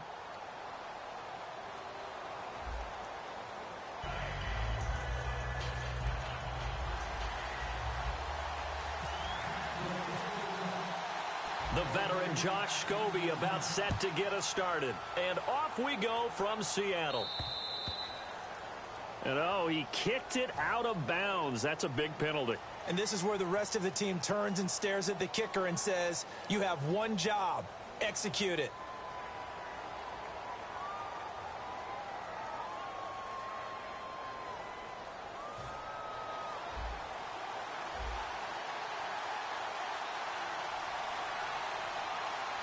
They come out here in the eye. Now they try the right side here. And he takes it past the 45 and down at the 46. It's a 6-yard pickup, and it gets him to 2nd and 4. First play of the drive, let's give credit all around. Excellent blocking, but the guy carrying the ball, he was the finisher. A really nice run. Now a handoff here to his running back. And oh, right away, he lost the football. And this is picked up by the Dolphins. And the return this time will go out to the 42-yard line. And without a doubt, not the way they pictured that opening drive unfolded. No, they were making progress. They weren't exactly in high gear, but they were making a few yards along the way. And now that they've coughed it up, you got to go back to the sidelines and regroup a little bit. Rodgers now to throw. And he's going to be wrapped up and driven down. David Irving coming hard that time. He's able to run him down for a loss of 12. Easy,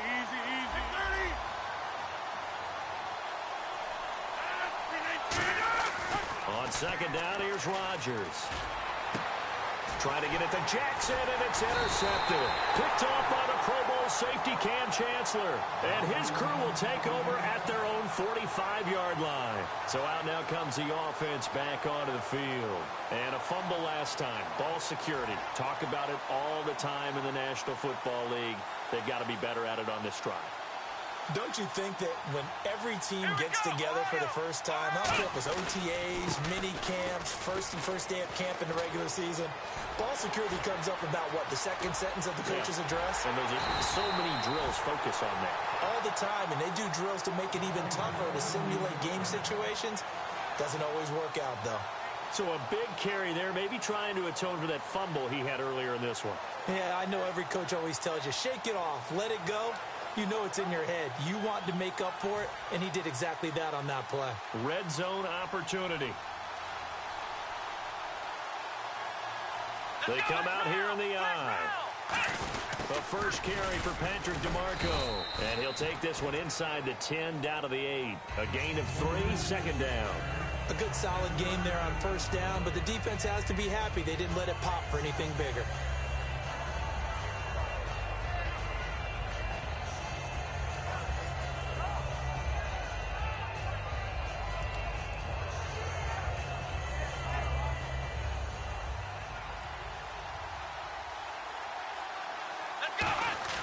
Play action. It's McNair.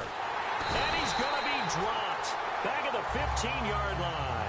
Leonard Williams in there to bring him down for a loss of 7. Well, they go play fake. The problem is nobody was faked out. And when no one's faked out, what's the end result? Quarterback gets hit. Wonder what's in the offensive playbook on 3rd and 13. We're about to find out. Flex round. Come on, let's go. 1-9. Ohio. Out of the gun, it's McNair. Buying time to his left. And he'll just chuck this one up into row G. It's incomplete. Man, there's a lot to think about when you're playing quarterback, isn't there? I mean, this is 3rd and long. So your chances of completing a pass for a first down are slim to begin with. And then when you put it into some traffic, you're really wreaking havoc with your options, aren't you? Maybe you just got to heave it into the, throw it up in the stands and make sure no one can catch it. Here's McNair. And it is incomplete. A 4th down pass play doesn't work out. And the Dolphins defense is able to hold. And the Dolphins offense now ready to go back out on the field.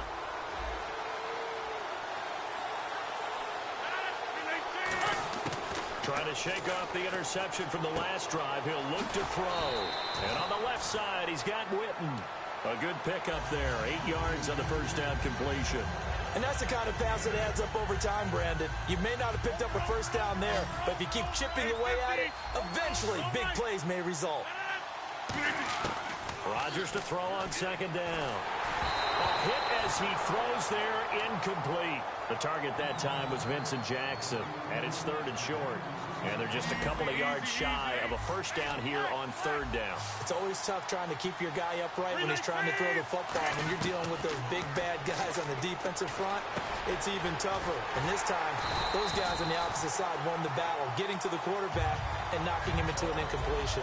Would it be safe to say that as precise as routes are supposed to be run in the NFL, maybe they're not quite as precise in college ball? That's accurate, yeah. And I think we saw a college route in the NFL there. Just find the soft spot, find the dead zone, and find the first down. And that's what he just did. A solid run on first down. Gain of 7 leaves them with a 2nd and 3. See if they stay on the ground for second down. They come up in an empty set. 4 wide receivers, 1 tight end. Here's Rodgers. Coleman has it here right side. And they'll get it up just short of the 45 at the 44. Back now with Charles Davis. I'm Brandon Gaudin. Second quarter begins with the Dolphins in possession of the football. And they're on the move here. They've got it 1st and 10. Right left. Jones. Rodgers now on first down. He's going to float this one deep right side. And it drops down incomplete. Thought he might have had it. Instead, second down. Second down following the incompletion. Sure, that pass was incomplete as they made an attempt to get a big one downfield. But that's okay because the second part of that is if you don't get the completion, at least you've told the defense you're trying to stretch them out a little bit, and they may have to change accordingly. Rodgers will try again on second down. Right side caught by Jackson. That one goes for 13 yards, and it moves the sticks. And now the passing game here in the second quarter starting to heat up a little bit. Don't you feel the rhythm starting to happen, right? You see it. Now the confidence is starting to rise. I think now as a play caller, because that has happened, you lean on it a little bit more. You don't go totally away from running the football, but you do say, guess what? We can throw it well with a whole lot of confidence. But there's another example of why they haven't scored any points so far. I think it's time to abandon the run game, spread things out, and go to the air. It certainly can't be any worse than what they've done so far.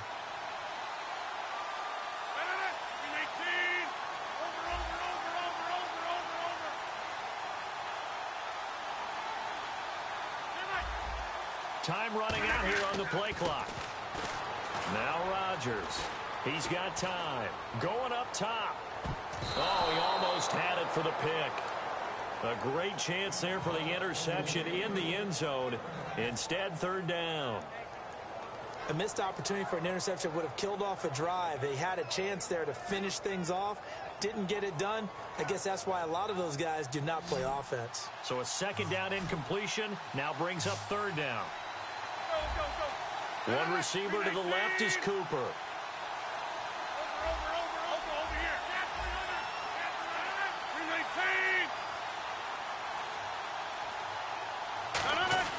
Throwing is Rodgers on third down. Deep drop. And he's going to go down. Back across midfield. He's sacked at the 46. But Brandon, sometimes I think when we watch games, we're actually watching a living museum because we're seeing the evolution of positions almost with each passing game. How about defensive ends nowadays and the way that they can run almost all the way across? And now the up man has it. It's a fake. And some unit ready to see what they can do here. They had a great drive going last time. They were moving the ball, and then all of a sudden it just stalled out. So we'll see what they can do here, Charles. And it's always easy to second guess when you don't get it on a fourth down try. But they had to like the feeling that they had going on offense. They want to continue to see if they can capture that again on this drive and maybe get in the same position. Yeah, and that's, I mean, like I said, they were moving the football. It's not like they went 4 and out, so I don't think it's a deal where the offense doesn't have confidence. No, I agree with you totally on that one. If anything, they may have gained more confidence. Okay, they stopped us once. That's all right. Let's keep moving it. Make them do it again. Got a man over the middle, and it's complete. 2 minutes remain in a...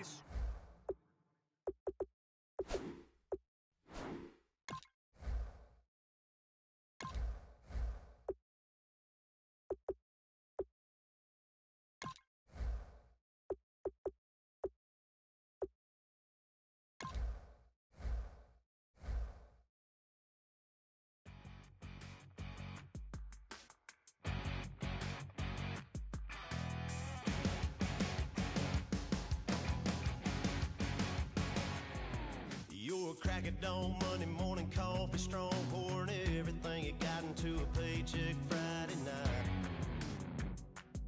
You're a power stroke, diesel backhoe riding king, 18-wheeler driving, living life in between the lines of clocking in and quitting time. Then the six-string circus comes to town. We hang them speakers over the crowd. When the lights come on, everybody screaming, lighters in the sky, yeah, everybody singing every word to every song of the girl that's taking tonight.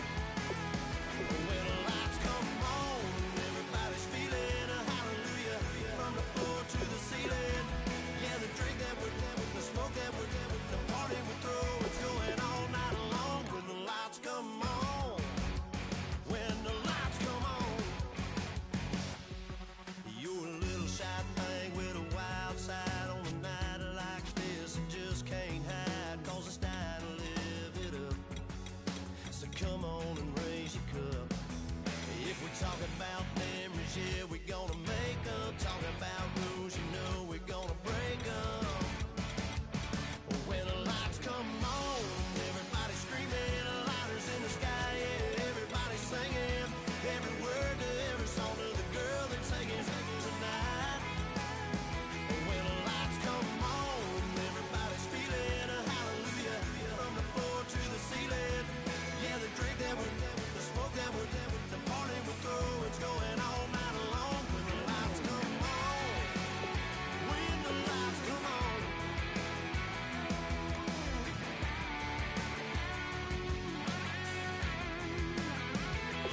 Yeah, we all the same cause we thinking the same thing.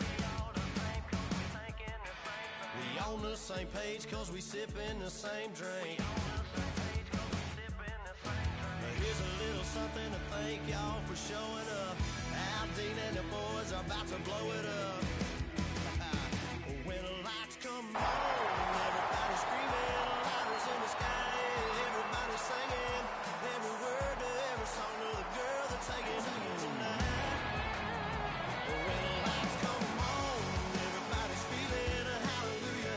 From the floor to the ceiling, yeah, the drink that we're the smoke that we're the party we're through, it's going all night long. When the lights come on, when the lights come on, your buzz blowing. Hello, everyone. I'm Larry Ridley, and this is the NFL on EA Sports. Thank you very much, Larry. We are here on a beautiful afternoon for football. Today, we've got a good NFC matchup on tap between the Los Angeles Rams and the Chicago Bears. This will be taken to the back of the end zone. And no run back here. This will be a touchback, and it comes out to the 25-yard line. And now here comes Los Angeles, a team that really struggled, especially, gosh, the last 12 games, they lost 11 of them. Of course, they had a head coaching change, but let's discuss Jared Goff. 5 touchdowns, 7 interceptions, started the final 7 games of the season. Where does he figure in going forward? He figures to be the face of that franchise. He is the key that they have to build around, and I really thought that they lost time by not playing him earlier. Put him out there, let him gain the experience, let him get better as the season goes on. He did start the last 7 games, all losses, but he gained valuable experience in doing so. They have a runner in Todd Gurley. They have to beef up the offensive line, get a few more receivers. But I'll tell you what, Jared Goff has potential in the NFL. And here's a look at the starting offense. And after the play on the ground, that brings up second down here.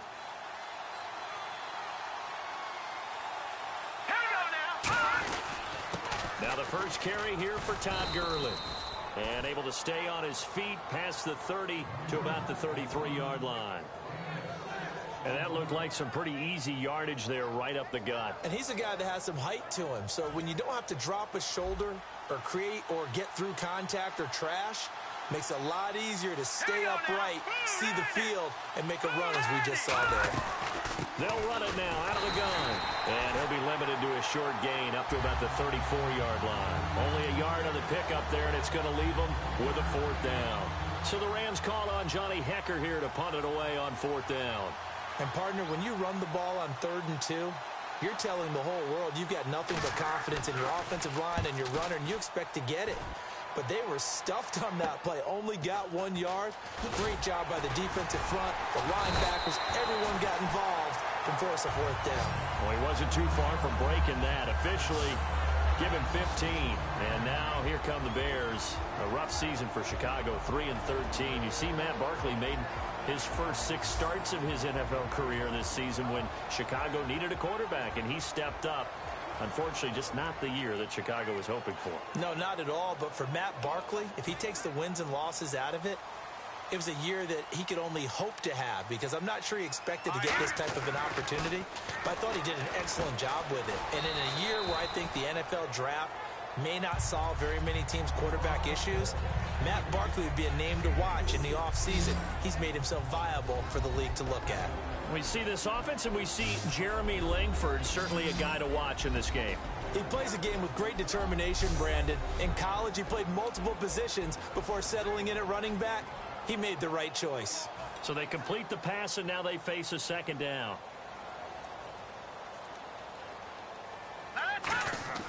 Now Barkley. Pass incomplete.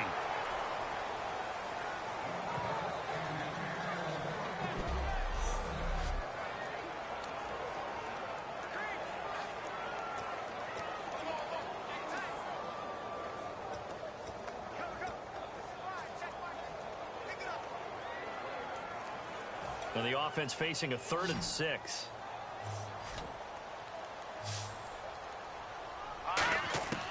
Here's Barkley. And he comes back with one complete. It's an 8-yard pickup and leads to a new set of downs.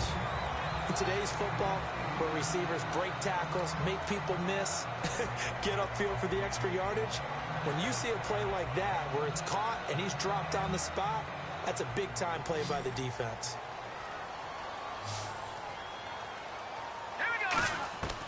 On first down, he'll drop to throw. He's got Wilson, middle of the field. And he'll be taken down across the 50 at the 45 in enemy territory. So on that play, defense was in the zone. They ran a crossing route offensively, but the defense there, you got to be good with communication, don't you? You certainly do, and it's not something that is really evident when you watch it on the screen. But everyone's talking, communicating, pointing. And no escaping this time as he'll go down. They got him for a sack. Eugene Sims. He's the one that got to him. He takes him down for a loss of 9. And they weren't in zone coverage. They were in man, and each man did his job. And that looked like vintage, old-school coverage, didn't it? Man coverage reminded me of an old Raiders team. They had a Hall of Famer at one corner and a Defensive Player of the Year at the other, and they just locked people down. And there they went crossing route against the zone defense. What do you think of that? Takes real coordination between the passer and the receiver because you've got to read those zones and where the open spots are and be on the same page with the guy throwing the football. Because sometimes you're throwing it in front of the zone. Sometimes you're throwing it between the zones. Sometimes the receiver's going to just kind of find a spot and what we call sit down and present himself to the quarterback and throw it there. It's a tough read, but when they're in sync, it's really effective. He couldn't quite hold it. Got hit. Ball pops out, incomplete.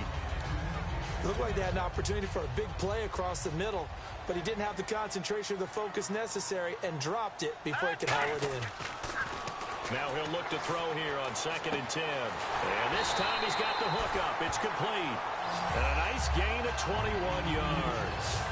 All right, I'm doing my rudimentary math here. That's his 3rd catch here in the first quarter. I don't know if it's just game plan or he's just finding his way open. And maybe a little of both. And now a first down following that long gain.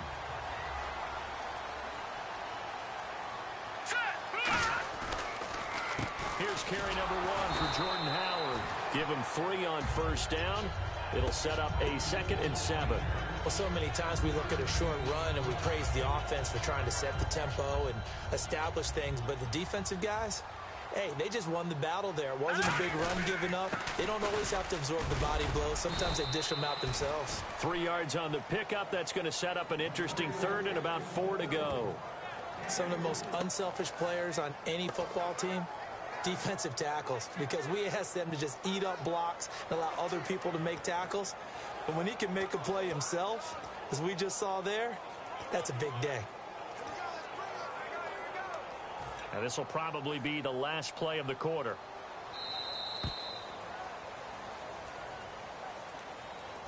So an even first quarter on the scoreboard, but the threat of Brandon Gaudin, Charles Davis back with you as it's Bears football here to begin quarter number 2. They're on the march, but facing a 3rd down here.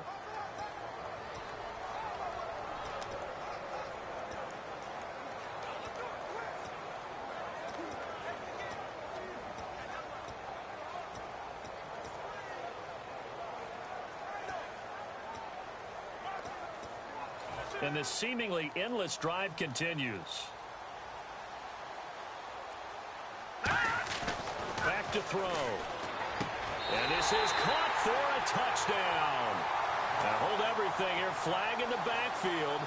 This one might be coming back.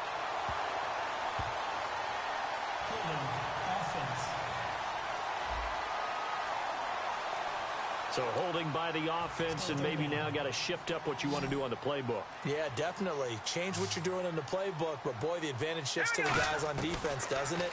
Longer yardage situations, they often become bolder. And he couldn't hang on to it through the contact. Incomplete. One of the best routes, one of the favorite routes of any play caller. He just ran that one. Nice little angle route. That's supposed to be a catch, and usually it is, and the running back dropped it. Yeah, I mean, he's a running back, but he's got hands. He should have caught it. And Charles, they get the field goal. Took him a dozen plays, though. Work with me on this one. You know what I'm about to say, right? Bend but don't break. That's what came into play here for the defense. 12 plays were run at them. They only gave up 3 points. In a lot of ways, that's a win for the defense. Barth now after the made field goal to kick it away. This is taken at the 3. And he'll get it up just past the 20, and his guys will go to work at the 21-yard line. Here comes the Bears defense now back onto the field. They got the stop last time that resulted in a punt, and then it resulted in 3 for their offense. And this is one time where the defense won't get credit for creating points, but that's exactly what they did. All right, forced them into a punt, turned it over to their offense, and guess what? Points went on the board. Points went on the board, 3 of them. Now they'll be looking for another stop. 3 yards on the pickup there, and it'll be second down. Not a big run on the first play of the drive, but that doesn't necessarily mean it was a bad play. Sometimes you're just trying to settle in, get your guys a little bit of contact, and get things moving. Another carry now for Gurley. And he'll get it up to the 33-yard line. It goes as a gain of 8, and it moves the chains. That's a good, nice, crisp run for a first down. I wonder if the defense might have been loosened up a little bit, maybe anticipating a pass instead of the run that they got.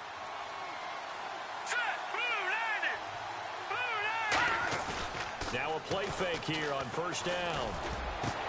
And the catch made by Kenny Britt. And he'll be taken down, but not before he gets into enemy territory. When I watched Jared Goff on tape at Cal, I saw a guy who wasn't just a dart thrower. You know, a lot of people said, he's perfect for the West Coast offense. I always thought he could do a little bit more, and that was the reason why. He can push it downfield. He has a good, strong arm. We always like to talk about defense in terms of levels. First level defensive line, second level linebackers, third level defensive backs. On that run, that was what we call a first level run, and it was stopped by a second level player. Now it's gone, and he's just going to get rid of this thing. To no one here, he throws it away, and now it's third.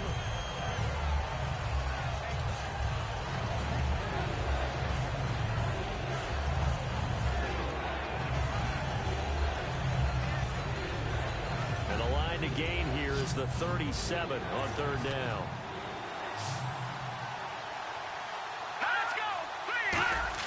Throwing on third, Goff.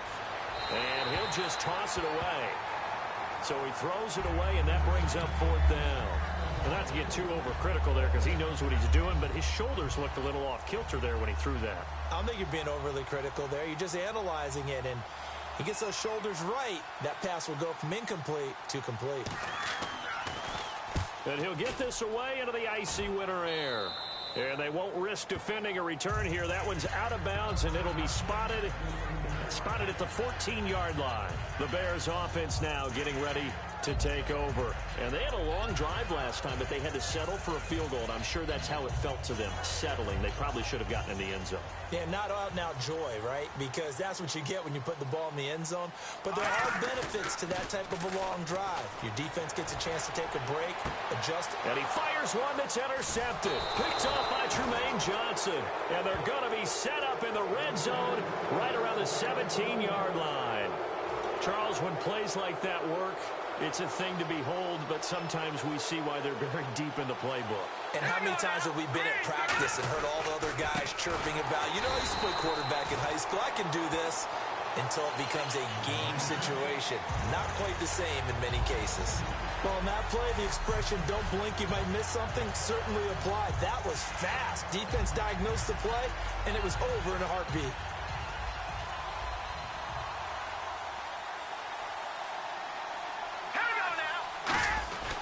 They'll stick to the ground game with Gurley. And they'll get him down right around the 16. It's a gain of maybe 3, but it's going to leave him with still about 8 or 9 to go on third down.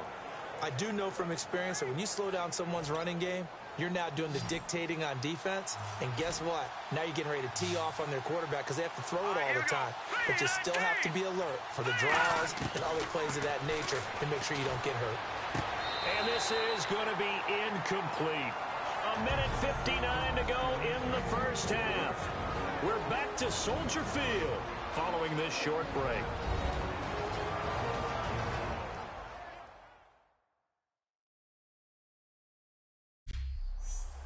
We remind you that coming up at halftime, we'll take you to Orlando and Larry Ridley. Larry will have highlights and analysis of this first half. I'm guessing mostly defensive highlights that we will see. Yeah, and that's kind of cool. No touchdown scored yet so far. Yeah, none whatsoever. And Zuerlein's kick is good. And that will tie us at 3-3. So after the pick, they can't capitalize for 6, but they do get 3. And I know in this situation, most of us wanted to focus on the offense. You know what side of the ball I played on. Let's give that defense a lot of credit. Taking over in a sudden change situation and shutting them down.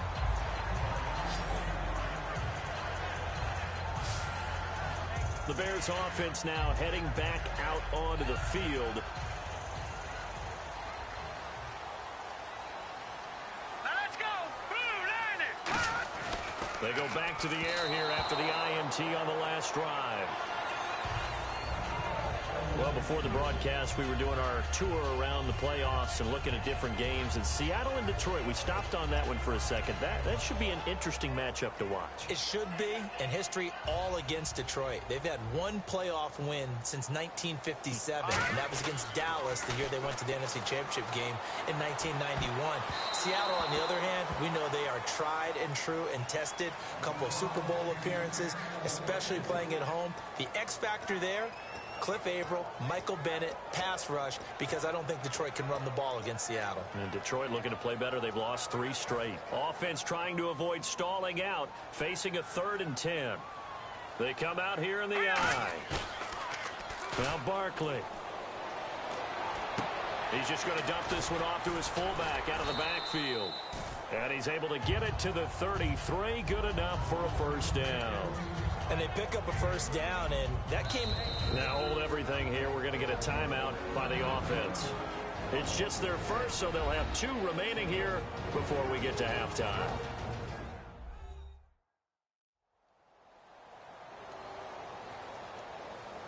And we're back. The offense had a chance to talk things over, and we'll see what they come up with here on this next play. Here's Barkley. And he'll be hit as he releases it, and that'll fall incomplete. Well, throughout the year, I've occasionally asked you for your MVP pick. Now that we've seen the entire regular season, who's in the mix? Well, Brandon, I think Zeke Elliott and Dak Prescott will go in as a duo, and that'll probably knock each other out of the race. Tom Brady will be heavily discussed, but there's never been an MVP that's missed 4 games, so I don't think that he's going to get it as well. Matt Ryan is probably going to end up being the MVP, but I would posit that Aaron Rodgers would be the guy. 4 and 6 at one point. His lead running back is a converted wide receiver. And who has he been thrown out to? Why? Jordy Nelson coming off of a knee injury. You look back at Matt Ryan, he's had the 2-headed monster in the backfield. He's had Julio Jones. I think that Aaron Rodgers should be the MVP. Now whistles come in. We're going to get a timeout here by the offense. So that means they're down to 1 remaining here as we head toward halftime. So we're back in the offense getting set following the call of that timeout. And they're 6 yards away from picking up the first here on 2nd down. Again, he'll drop to throw. Now that'll be tipped and intercepted. Picked off by Alec Ogletree. And his guys are going to take over at the 31-yard line. Well, there definitely was some juice on that pass. And while tight ends don't always have the same reputation for hands as wide receivers do, in this case, that ball was expected to be caught. And now out on the field, here comes Los Angeles. And after the field goal last time, let's see what they can get here. At least they got points out of the last drive, Charles. Now hold everything here. We're going to get a timeout by the offense. It's just their first, so they'll have 2 remaining here before we get to halftime.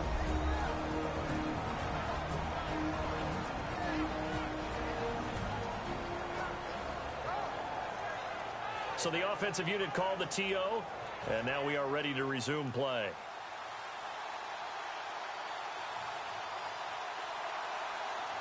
Here we go. 3-19. Here's Goff now on second down. And I think that one might have been intercepted, but he will be ruled out of bounds. So this will go only as incomplete.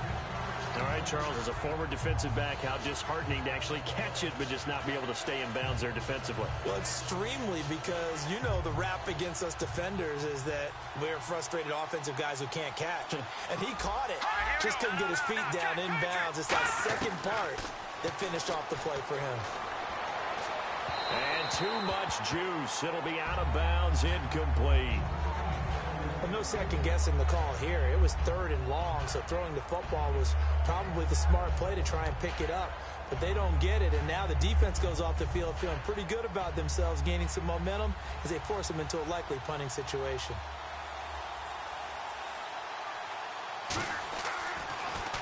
And he uncorks a beauty. Best of the day. And this one hits at the 3 and then bounds into the end zone for a touchback. Onto the field now come the Bears. And 2 interceptions thrown here in this first half. You hear it no matter the sport. They say the great athletes, they can kind of have a short-term memory, but that's easier said than done. It is easier said than done, but I played with a guy who threw 2 interceptions in the first quarter of a really big game we were playing. Johnny Unitas? And no, not quite of that level and not of that age. But I was going for the age. I remember looking over at him, and he was smiling. And I thought, what is he smiling about? It's because he had enough confidence in himself that that was a fluke. And he went out and played pretty well the rest of the day. Set, blue, 90. And 2nd and 10, he'll look to throw again. And incomplete there. A nice hit. Jars the ball free and brings up 3rd down.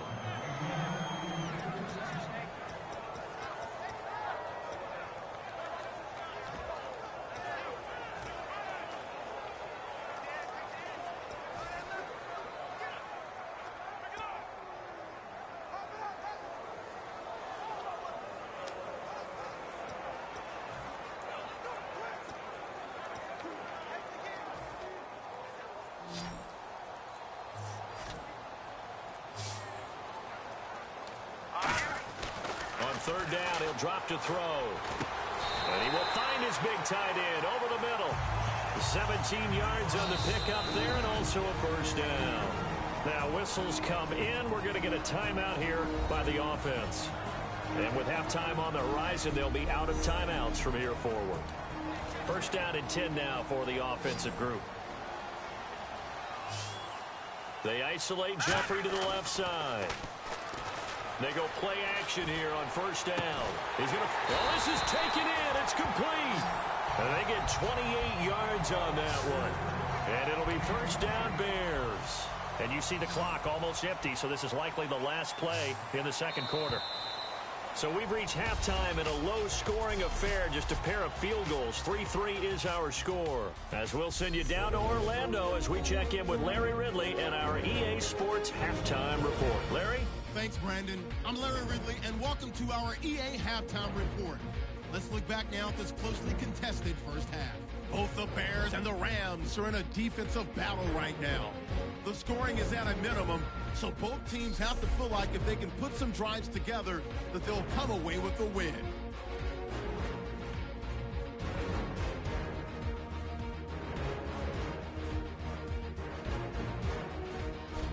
Now to late in the first half, the quick pass and completion is made, and he ends up at midfield before he stopped on the play. Bears would end up throwing a pick on the drive.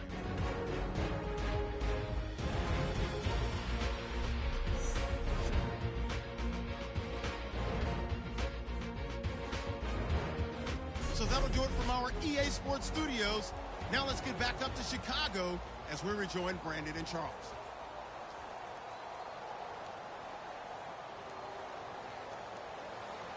So both teams have their marching orders, and we'll get going again here in quarter number 3. That'll be taken in the end zone. And they'll put up the stop sign there as his guys will get it at the 25.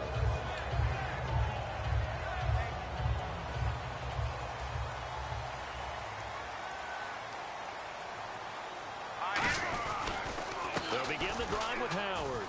And an alley to run. Cuts it out here, left sideline.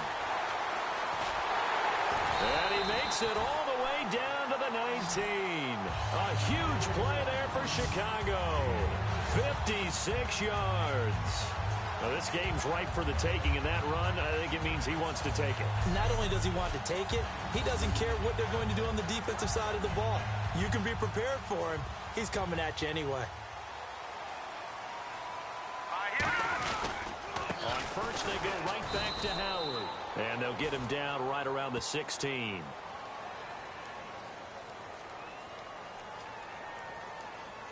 Holding offense.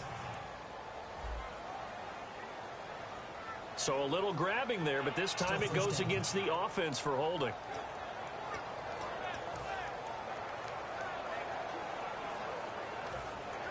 Looking to jam the receivers at the line here. Press coverage look defensively. Now let's go. Blue, landed. Back to throw. Firing quickly here, and that's complete. It's a solid pickup of 11, and it's second down. It's a nice completion, a little bit of run after catch as well to create the yardage that they got. But it is so tough to cover that route, the drag route, because they run it at varying speeds. Because the key is to create hesitancy on the defender's part. Always so empathetic for those DBs, aren't you? 3 yards on the pickup. That's going to set up an interesting third and about 4 to go.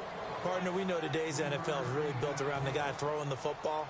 But these short runs, they still pay dividends because they can take their toll on a defense, and they can add up as the game goes along. You control the clock, you control the ball. And he's going to be intercepted a third time. A great read, and it's picked off. And to the 12. That's where it stops. The return is halted at the 12-yard line. Well, they thought they were going to break the tie. The defense had other plans. They were already in field goal range. But boom, an interception. I don't know if this was a case of being a little bit too greedy with the opportunity to put points on the board, but give credit to the guys on the defensive side. Hung in there, battled, and made a key play. Tough day, tough sledding right there, and it's been that way the entire game. Not a whole lot of room to ramble for him. Yeah, you're right. It's been that way all afternoon. Didn't get a whole lot better there. Now on second down, this is Gurley. And there just continues to be nowhere to run. He's bottled up again at the line of scrimmage. No gain on that one, and it's going to bring up a third down. Well, they know how to protect the pass, but sometimes cornerbacks, they can also stop the run, can't they? Is that what we call a complete corner? Yeah, because we're so used to these guys just being defenders in the pass game. How about the guys who can come up and make the tackles? That's what we just saw there for no gain, too. And incomplete. He had nowhere to throw, so he just tossed it away. But that brings up fourth. A pretty good coverage there, and both of these defenses, they've had good coverage throughout this one. No doubt about it, and in today's NFL, where we're used to a bit more scoring, this feels almost like a well-pitched game in baseball on both sides where the tension continues to build. Who's going to make the big play? Taken in at the 22. A very good return there. Give him an even 20 yards, and the Bears take over. And on the outside, they're playing press coverage. Set. Green 39. Green 39. Trying to shake off the interception from the last drive. He'll look to throw. Now he'll dump it underneath to his running back. Complete. It's a gain of 5, and it'll make it second down. He's got good size. We know he's tough to bring down running the ball. That also carries over to the passing game like we saw there. And at his size, how'd you like to try and stop him on that angle route? Him coming out of the backfield, breaking sharply, catching the football. It's going to take a lot more than one guy, most likely, to bring him down. That was a nice gain. It looked like they had something there, but I think that he was thinking about running with the football before he actually hauled it in, and that led to a big drop. 3rd and 5, so they bring in an extra defensive back. Expecting pass. And his pass is intercepted for the 4th time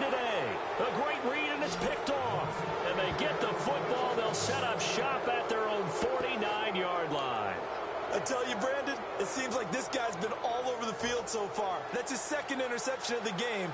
And so much of playing defense in the NFL, especially when it comes to defending the pass, is all about positioning and technique.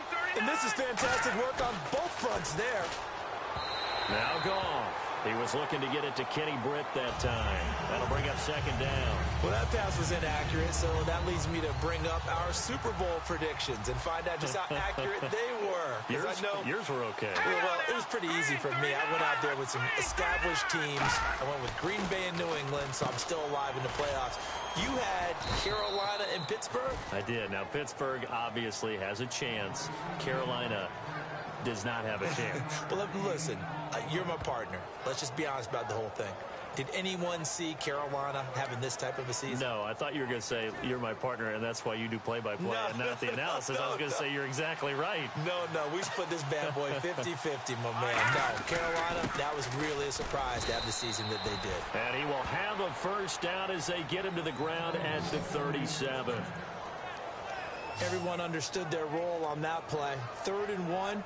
You know, the defensive guys, they're trying to get down and get low and get leverage on the offensive linemen, but they didn't allow that to happen. They created a crease and allowed him to get through for a first down. Gurley again here on first down. Nothing doing. Barely able to muster a yard to hit the 35. That's a good play by the guys on the defensive side of the ball. Held him to a gain of 2. And that changes the playbook a little bit now for the guy calling plays. 2nd and 8. Now he's got to probably think about going to the air instead of maybe staying with the ground game. Let's go. On second down, here's Goff. He's got time in the pocket. And down he goes. They sack him back right around the 41-yard line. Well, how about that? A dime set on defense. 6 defensive backs. None of them blitz. They're just back there in coverage. Defensive lineman gets the sack. That's where the O-line, they go to the sideline. Back now at Soldier Field. It's been a tight, low-scoring affair thus far. 3-3 is our score heading into the 4th. Here we go now. 3rd and long. It's Goff.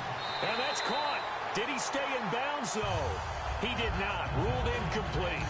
A 3rd down, he tried to stay in bounds, did all he could. He caught it, but was led a little bit too far. Yeah, and that's always difficult, isn't it? Because you know half of your body is trying to stay behind while the other half is reaching out, trying to catch the football.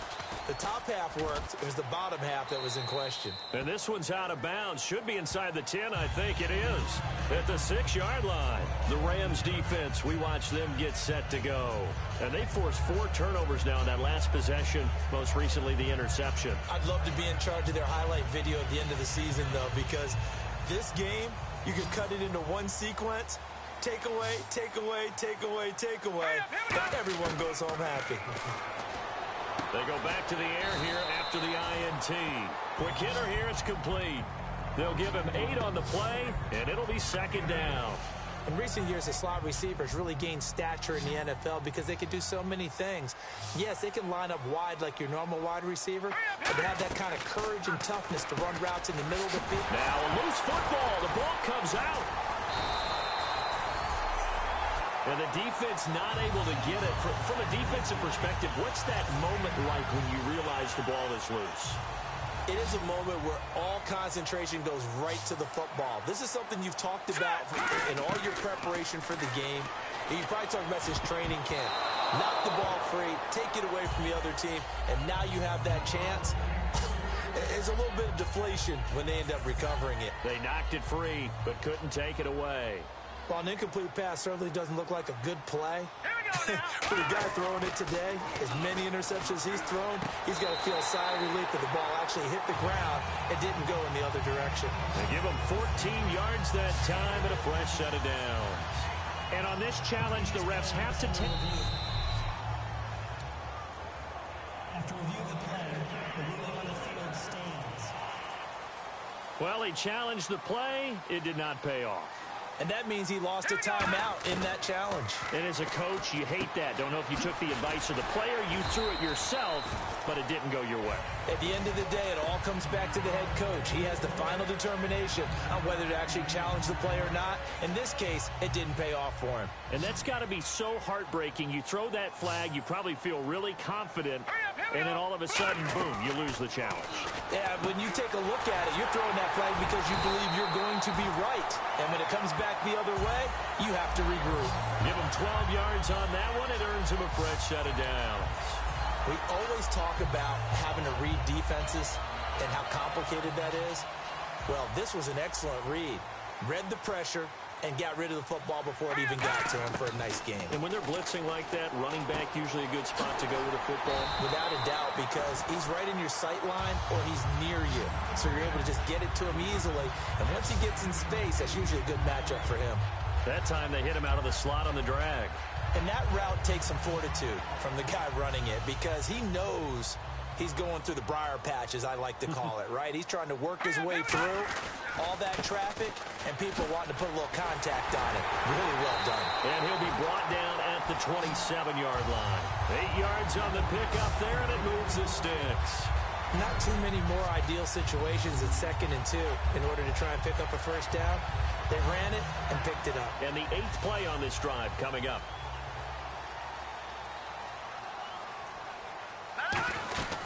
They go with Howard again. So he got free of one tackle but couldn't do a whole lot else. They give him 4 yards there. It'll be 2nd and 6. Even score late in the 4th. Let's see if the defense can play within themselves, not give up the big play and contain, and keep this knotted up. Now Howard. Time for a break. We'll come back and see how it all shakes out after this. So the Bears with the football here as we welcome you back. And let's see what they've come up with offensively after having time to talk it over. They'll run with Carey. And the Rams are going to go ahead and take another timeout. And now following that timeout, the defense back out onto the field. So the field goal unit is on the field as this is a big spot right here. This for the lead in the final stages. And Barth puts it through. And they have taken the lead here in the final 2 minutes. So we still wait on the first touchdown of the game, but his second field goal makes this now a 6-3 score. And this would be the definition of winning ugly. Now you need to continue to ride your defense and hope that you can make this fourth quarter lead stand up. And no run back here. This will be a touchback, and it comes out to the 25-yard line. And now out on the field, here comes Los Angeles. And a tight game after punting last time. See if they can get something going on this drive. As they head to the field now, with the game this close, you've got to feel there's a sense of urgency for them going on offense right now. But they have to do it without letting panic creep in and affect their play. He's back to throw. Caught here left side by Brett. A good pick up there of 20 yards. That's what they need right now. Get the first down, get out of bounds, stop the clock. Just playing smart football, understanding the situation, making the plays necessary, and making sure that clock stops at every opportunity. Back to throw. And he just gets rid of it, throws it away. A wise move there, looked like nobody open, now 2nd down. So 2nd and 10 here.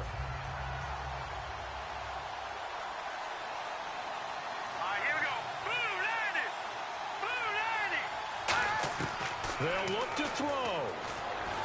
Surveying the field.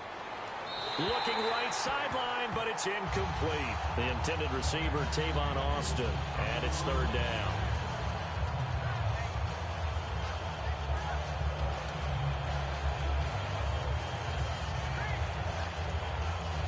So incomplete on 2nd down. Now they'll look to convert here on 3rd.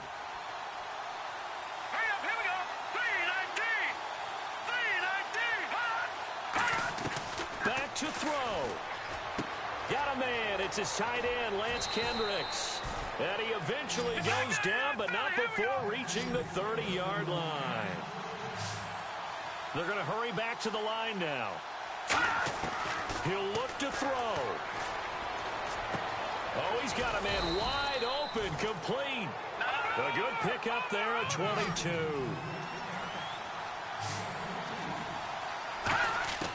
Now Goff. And is it a touchdown? No signal. No, they say incomplete. Unable to connect on the first down pass play. Now it's second down. The one running back is Gurley. And he'll get it up the middle.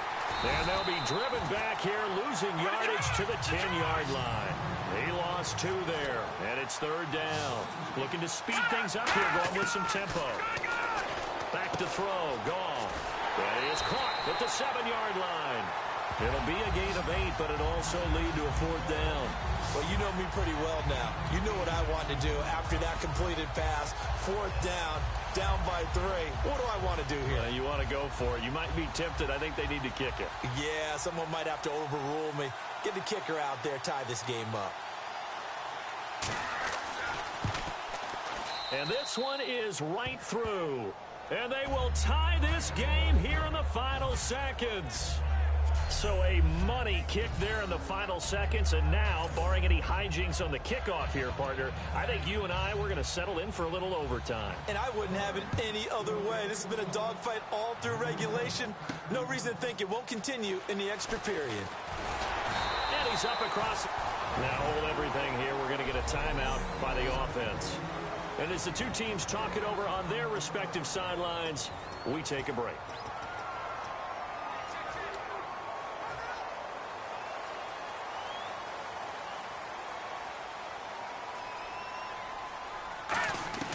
Now Barkley, forced out to his left. Floating one, incomplete. It's a little teaching moment here. Overtime rules. Remind us how this goes, partner. Okay, so in the past, we had sudden death. First team to score wins, but no longer.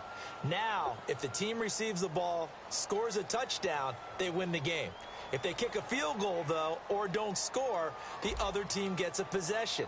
And after both teams get a possession, then we're into sudden death. First team to score wins the game.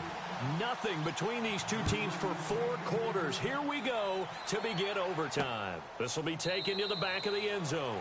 And no run back here. This will be a touchback, and it comes out to the 25-yard line. The Rams offense now first drive here in overtime, and this is where the crowd can really become a factor. They've had to battle it all day, but I know what you're saying. In overtime, that gets doubled, doesn't it? At least, because now the crowd really wants to be involved and help their team. Under a heavy rush, and down he goes. Jarrell Freeman in from his linebacker spot. He's able to drop him for a loss of about 10. Well, so much for setting the tone of the drive offensively. Giving up a big sack that loses that kind of yardage, not a great start. Let's go! Blue landed! Goff turns and gives to Gurley. And he'll lose yardage on this one, back to the 13. It's a loss of 2, now third down. All right, partner, let's go back over the last couple of plays. Sack, loss of yards on a running play, not exactly the sequence that an offensive coordinator gets comfortable with when calling plays.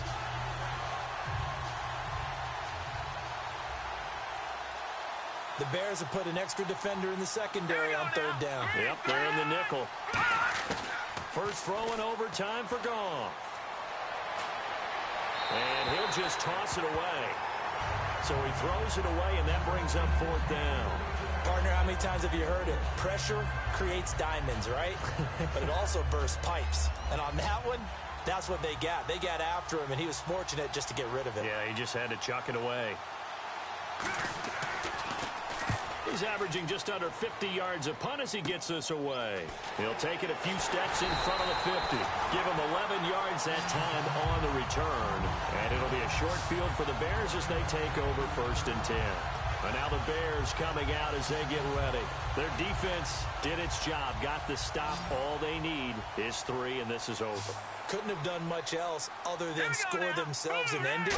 But they turned it back over to them, and now all they need is a field goal to win the game. An excellent job by the defense. Can the offense finish things off? Yeah, part 1 is done, now part 2. They like going to him in the slot. He catches another one. I think this comes under the heading of, until they stop him, why not go back to it? He has something going really well. Great working relationship with the guy throwing the ball, and they keep making the connection. He's got his man on the crossing route. Touchdown, Chicago! So the game-winning touchdown came through the air.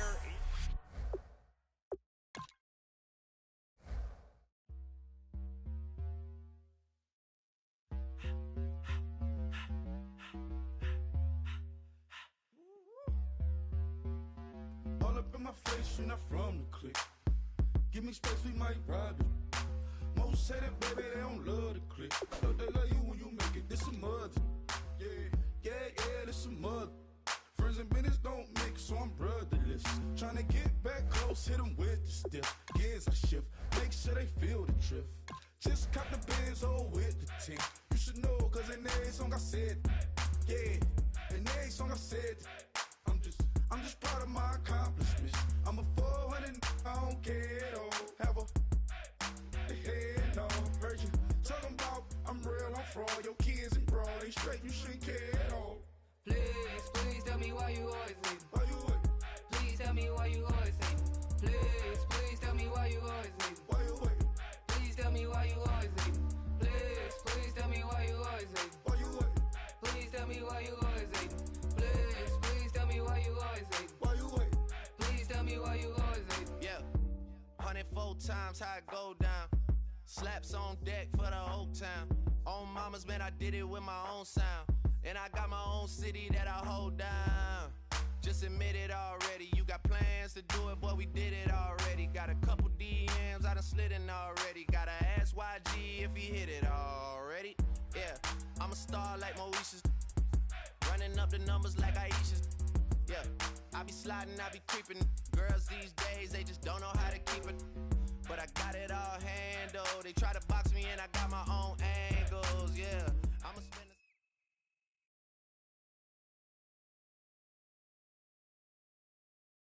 All right, Larry, thank you. It is indeed time for a Draft Champions matchup and what is set to be a great Draft Champions matchup. In the booth, I'm Brandon Gaudin with Charles Davis, and these guys should have a huge impact on the outcome of this game. They're ready to roll. We're ready to roll.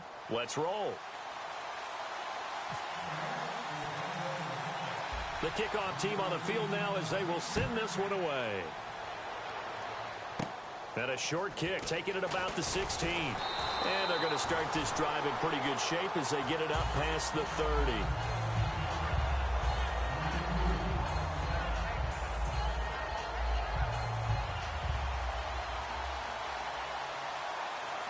One receiver left, that's Allen. The first down throw coming for Dalton. Oh, he's going to air it out right away. And that one falls incomplete. Looked like he might have had position there, but he couldn't hold on it at second down. So incomplete on first. Let's see what second down has in store. Second and 10. Dalton once more. And complete on the right side to Bennett. The reception good for 7. It's third down. That was not a completion that results in a highlight video. But at the same time, if you have those kind of completions all game long, eventually one of them might turn into a highlight. So Dalton now. And that's caught by Smith. And he gets Iggs. A really nice pickup of 14 yards, and it moves the sticks. I don't care how many times we see it. I still get a kick out of watching quarterbacks and receivers do the pass tree in pregame warm-up. But I always remember that when we go to practices, we see that after practices as well. They really tune it up, don't they? They tune it up. They know why they do it for these situations. First down. And they build that trust, and that's why they're able to find him in this type of a situation. Second down now after the incompletion. They decide to air it out a little bit on that play, take a shot downfield, but the coverage was really nice. Able to get a hand in and tip it away. That was a classic example of trying to run with the ball without securing the catch. He was saying about those rack yards instead of making the catch first and then taking off.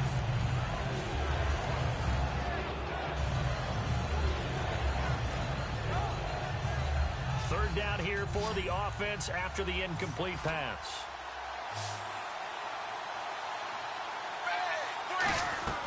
Third down, a shot here for Dalton. And a catch right side by Evans. And they go backwards here, losing yardage back at the 48-yard line. And never good on a pass completion there to go the wrong way, lost yardage. No, for some reason it seems to work better when you throw it downfield or you can move the ball downfield running it that way, doesn't it? And look here, it's an opening drive fake. And this is incomplete. A huge gamble, and it does not pay off. Well, not only did they try to fake it, they put the ball in the arm of their punter, and it didn't work out. Not the quarterback. No. The punter. Yeah. Yeah. Risky. And it's so funny because when it works, genius. When it doesn't work, not so smart. Not so genius. In this case, not so genius, but I do admire that he went for it.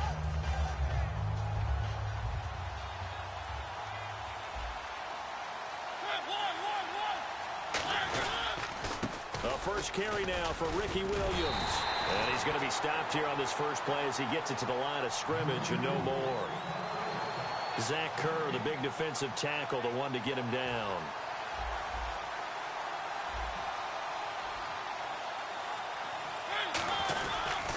On second down, Williams.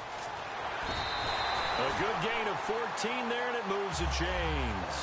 But we just saw him run the football really effectively there with 3 tight ends in the game. And any defensive coordinator, when they see that set, if they can get more bodies out onto the field, not more than a touchdown, Cowboys. Ricky Williams, 36 yards. And the Cowboys have taken the early lead. Well, partner, that was another explosive run. And one thing I've learned in our time in this game, yes, the offensive line has to get a lot of credit, but for big runs to occur, the wide receivers have to block well downfield. And then you have to have a good guy carrying the ball too, right? Oh, without a doubt. You need that difference maker lugging the rock.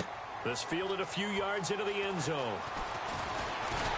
And a pretty good return here. He'll be stopped just shy of the 25 at the 24-yard line. The Steelers offense now, they get ready to head back on the field. And last time out, went for it on fourth down, turned it over, gave them great field position, turned into 6 points, so they've got to recover here, Charles. It's amazing what one decision can do in the chain of events, right?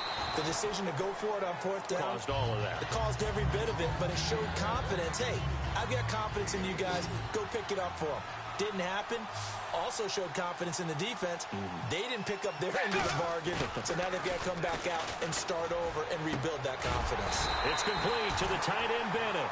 12 yards there as they move the chains. And the game just keeps evolving. Big guys running those corner routes, so difficult to cover.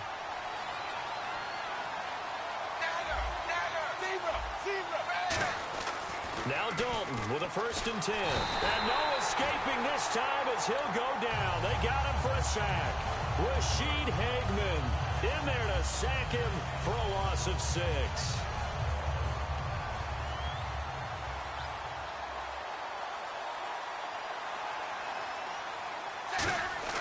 Dalton throwing on 2nd down. And caught. This is Bennett, the tight end. That catch good for only a yard, and it'll be 3rd down. I'm wondering if the same thing went through your mind as mine.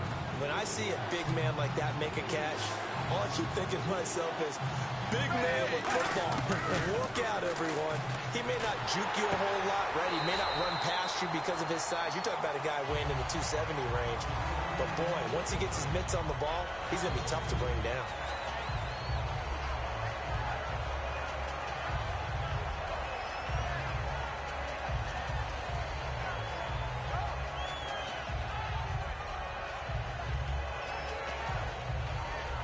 Andy Dalton going to stay on the field. They're going to try and go for it on 4th down. Back with Charles Davis, Brandon Gaudin. It's Steeler football to begin quarter number 2, but likely not for long as they're in punt formation to kick it away.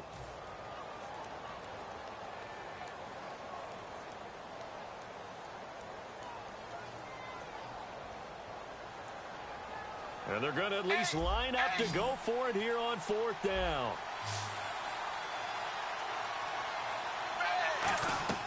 So they are going for it. Now Dalton. He's going to float this one deep right side. And he bats it away, and it falls down incomplete. Boy, a real head-scratcher there. And Dallas, they'll take over in terrific field position. And now Dallas gets set to take the field. And they'll just simply be looking to build off the confidence of the last time out where they scored a touchdown. And confidence is powerful, isn't it? When you've scored once, you feel like you can go back out there and get it done again. Doesn't matter what the defense throws at them. They feel like they're in a groove right now, and they want to get out there and show it. Yeah, hoping to stay in that. And with the play clock reading 4, we're going to get a timeout. They'll have 2 remaining as we step aside here in this second quarter. And they'll start this drive with very good field position. Now a first down carry. It's Williams. And he's going to get this one down to the 30. 2 yards on the pickup there. It'll be 2nd and 8. Well, they held him to a short gain on that one, and it almost felt like on that first run, they were trying to just throw the jab at him. So how do you stop the jab? Get closer and smother it, just as they did on that last play. They pick up 12 on the play there, and they move the chains. How about the timing on that one? Boy, they were in sync, weren't they? 3-step drop, balls out of his hands, right to the tight end. Nice completion, just like they do it in practice. Now a handoff. Here's Williams. And able to push his way forward here for a good little gain. 5 yards is the tally on first down. That brings up 2nd and 5. And that's exactly what you want on a first down run. Pick up 5 yards, bring up 2nd and 5. The defensive line, though, they've got to figure out a way to out-leverage the guys up front because the offensive line is winning at the point of attack. Call it a gain of 4 there, so it sets up a big play here. 3rd and a yard. On any running play that's called, they're always hoping that it's going to break big and go the distance.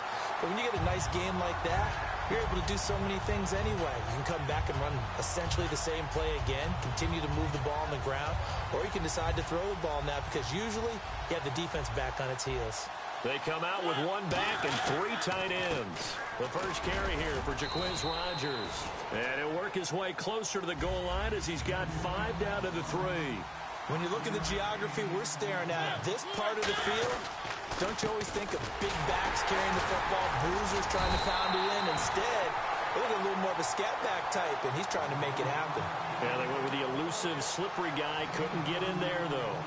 They're knocking on the door as they come to the line here on 3rd and goal from the 1. On 3rd and 1, here's... And this is caught for a Cowboy touchdown.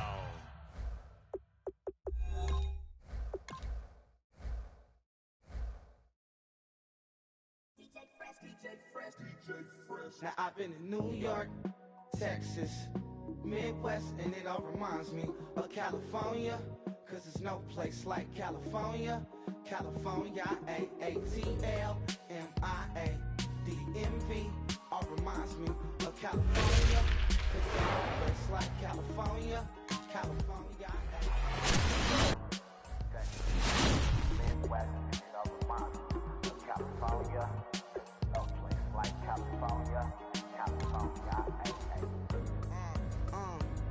I got some out in Dallas, now I'm smelling like LA. Met it from Miami to the Machiavelli. Left the kids on the belly, left the vid on my celly. She ate like spaghetti, I'm hitting gas and Dreddy. Met some killers in Memphis, like they from Oakland. Give me my flowers while I can Still a long way to go in excellent selection. Just what this team needs to maybe get him over the hump. Oh, no need to worry about this guy. Just plug him right into the starting role, and he'll be a massive upgrade. Fresno, hard colder than Minnesota in October. Don't interrupt me, darling. I'm in the zone. Why does everyone? What to do here? Build up the interior of your line, or get that skilled player to add another weapon? But they don't compare. Some tough choices coming up right about now. Do you go? Well, not too tough to see into the thought process of that pick. Cause there's no place like California. And I think that pick comes to the surprise of nobody. You had to figure they leaned that way if a player from that team became available. Cause there's no place like California. California, California. Still some big holes remaining to be filled.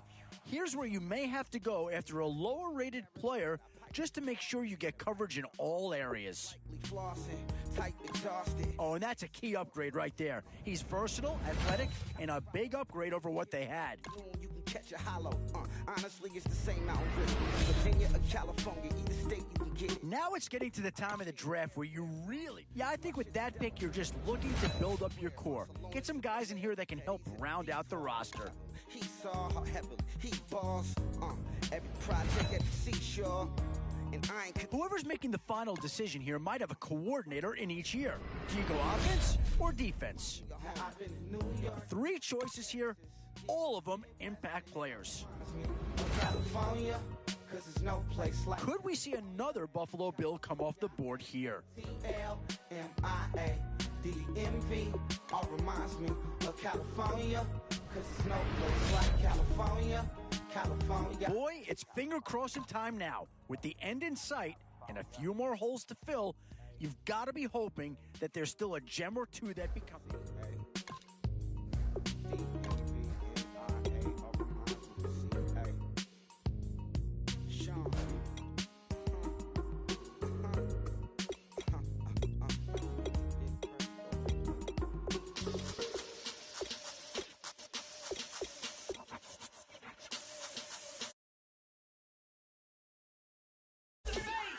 Babe, show me what you like.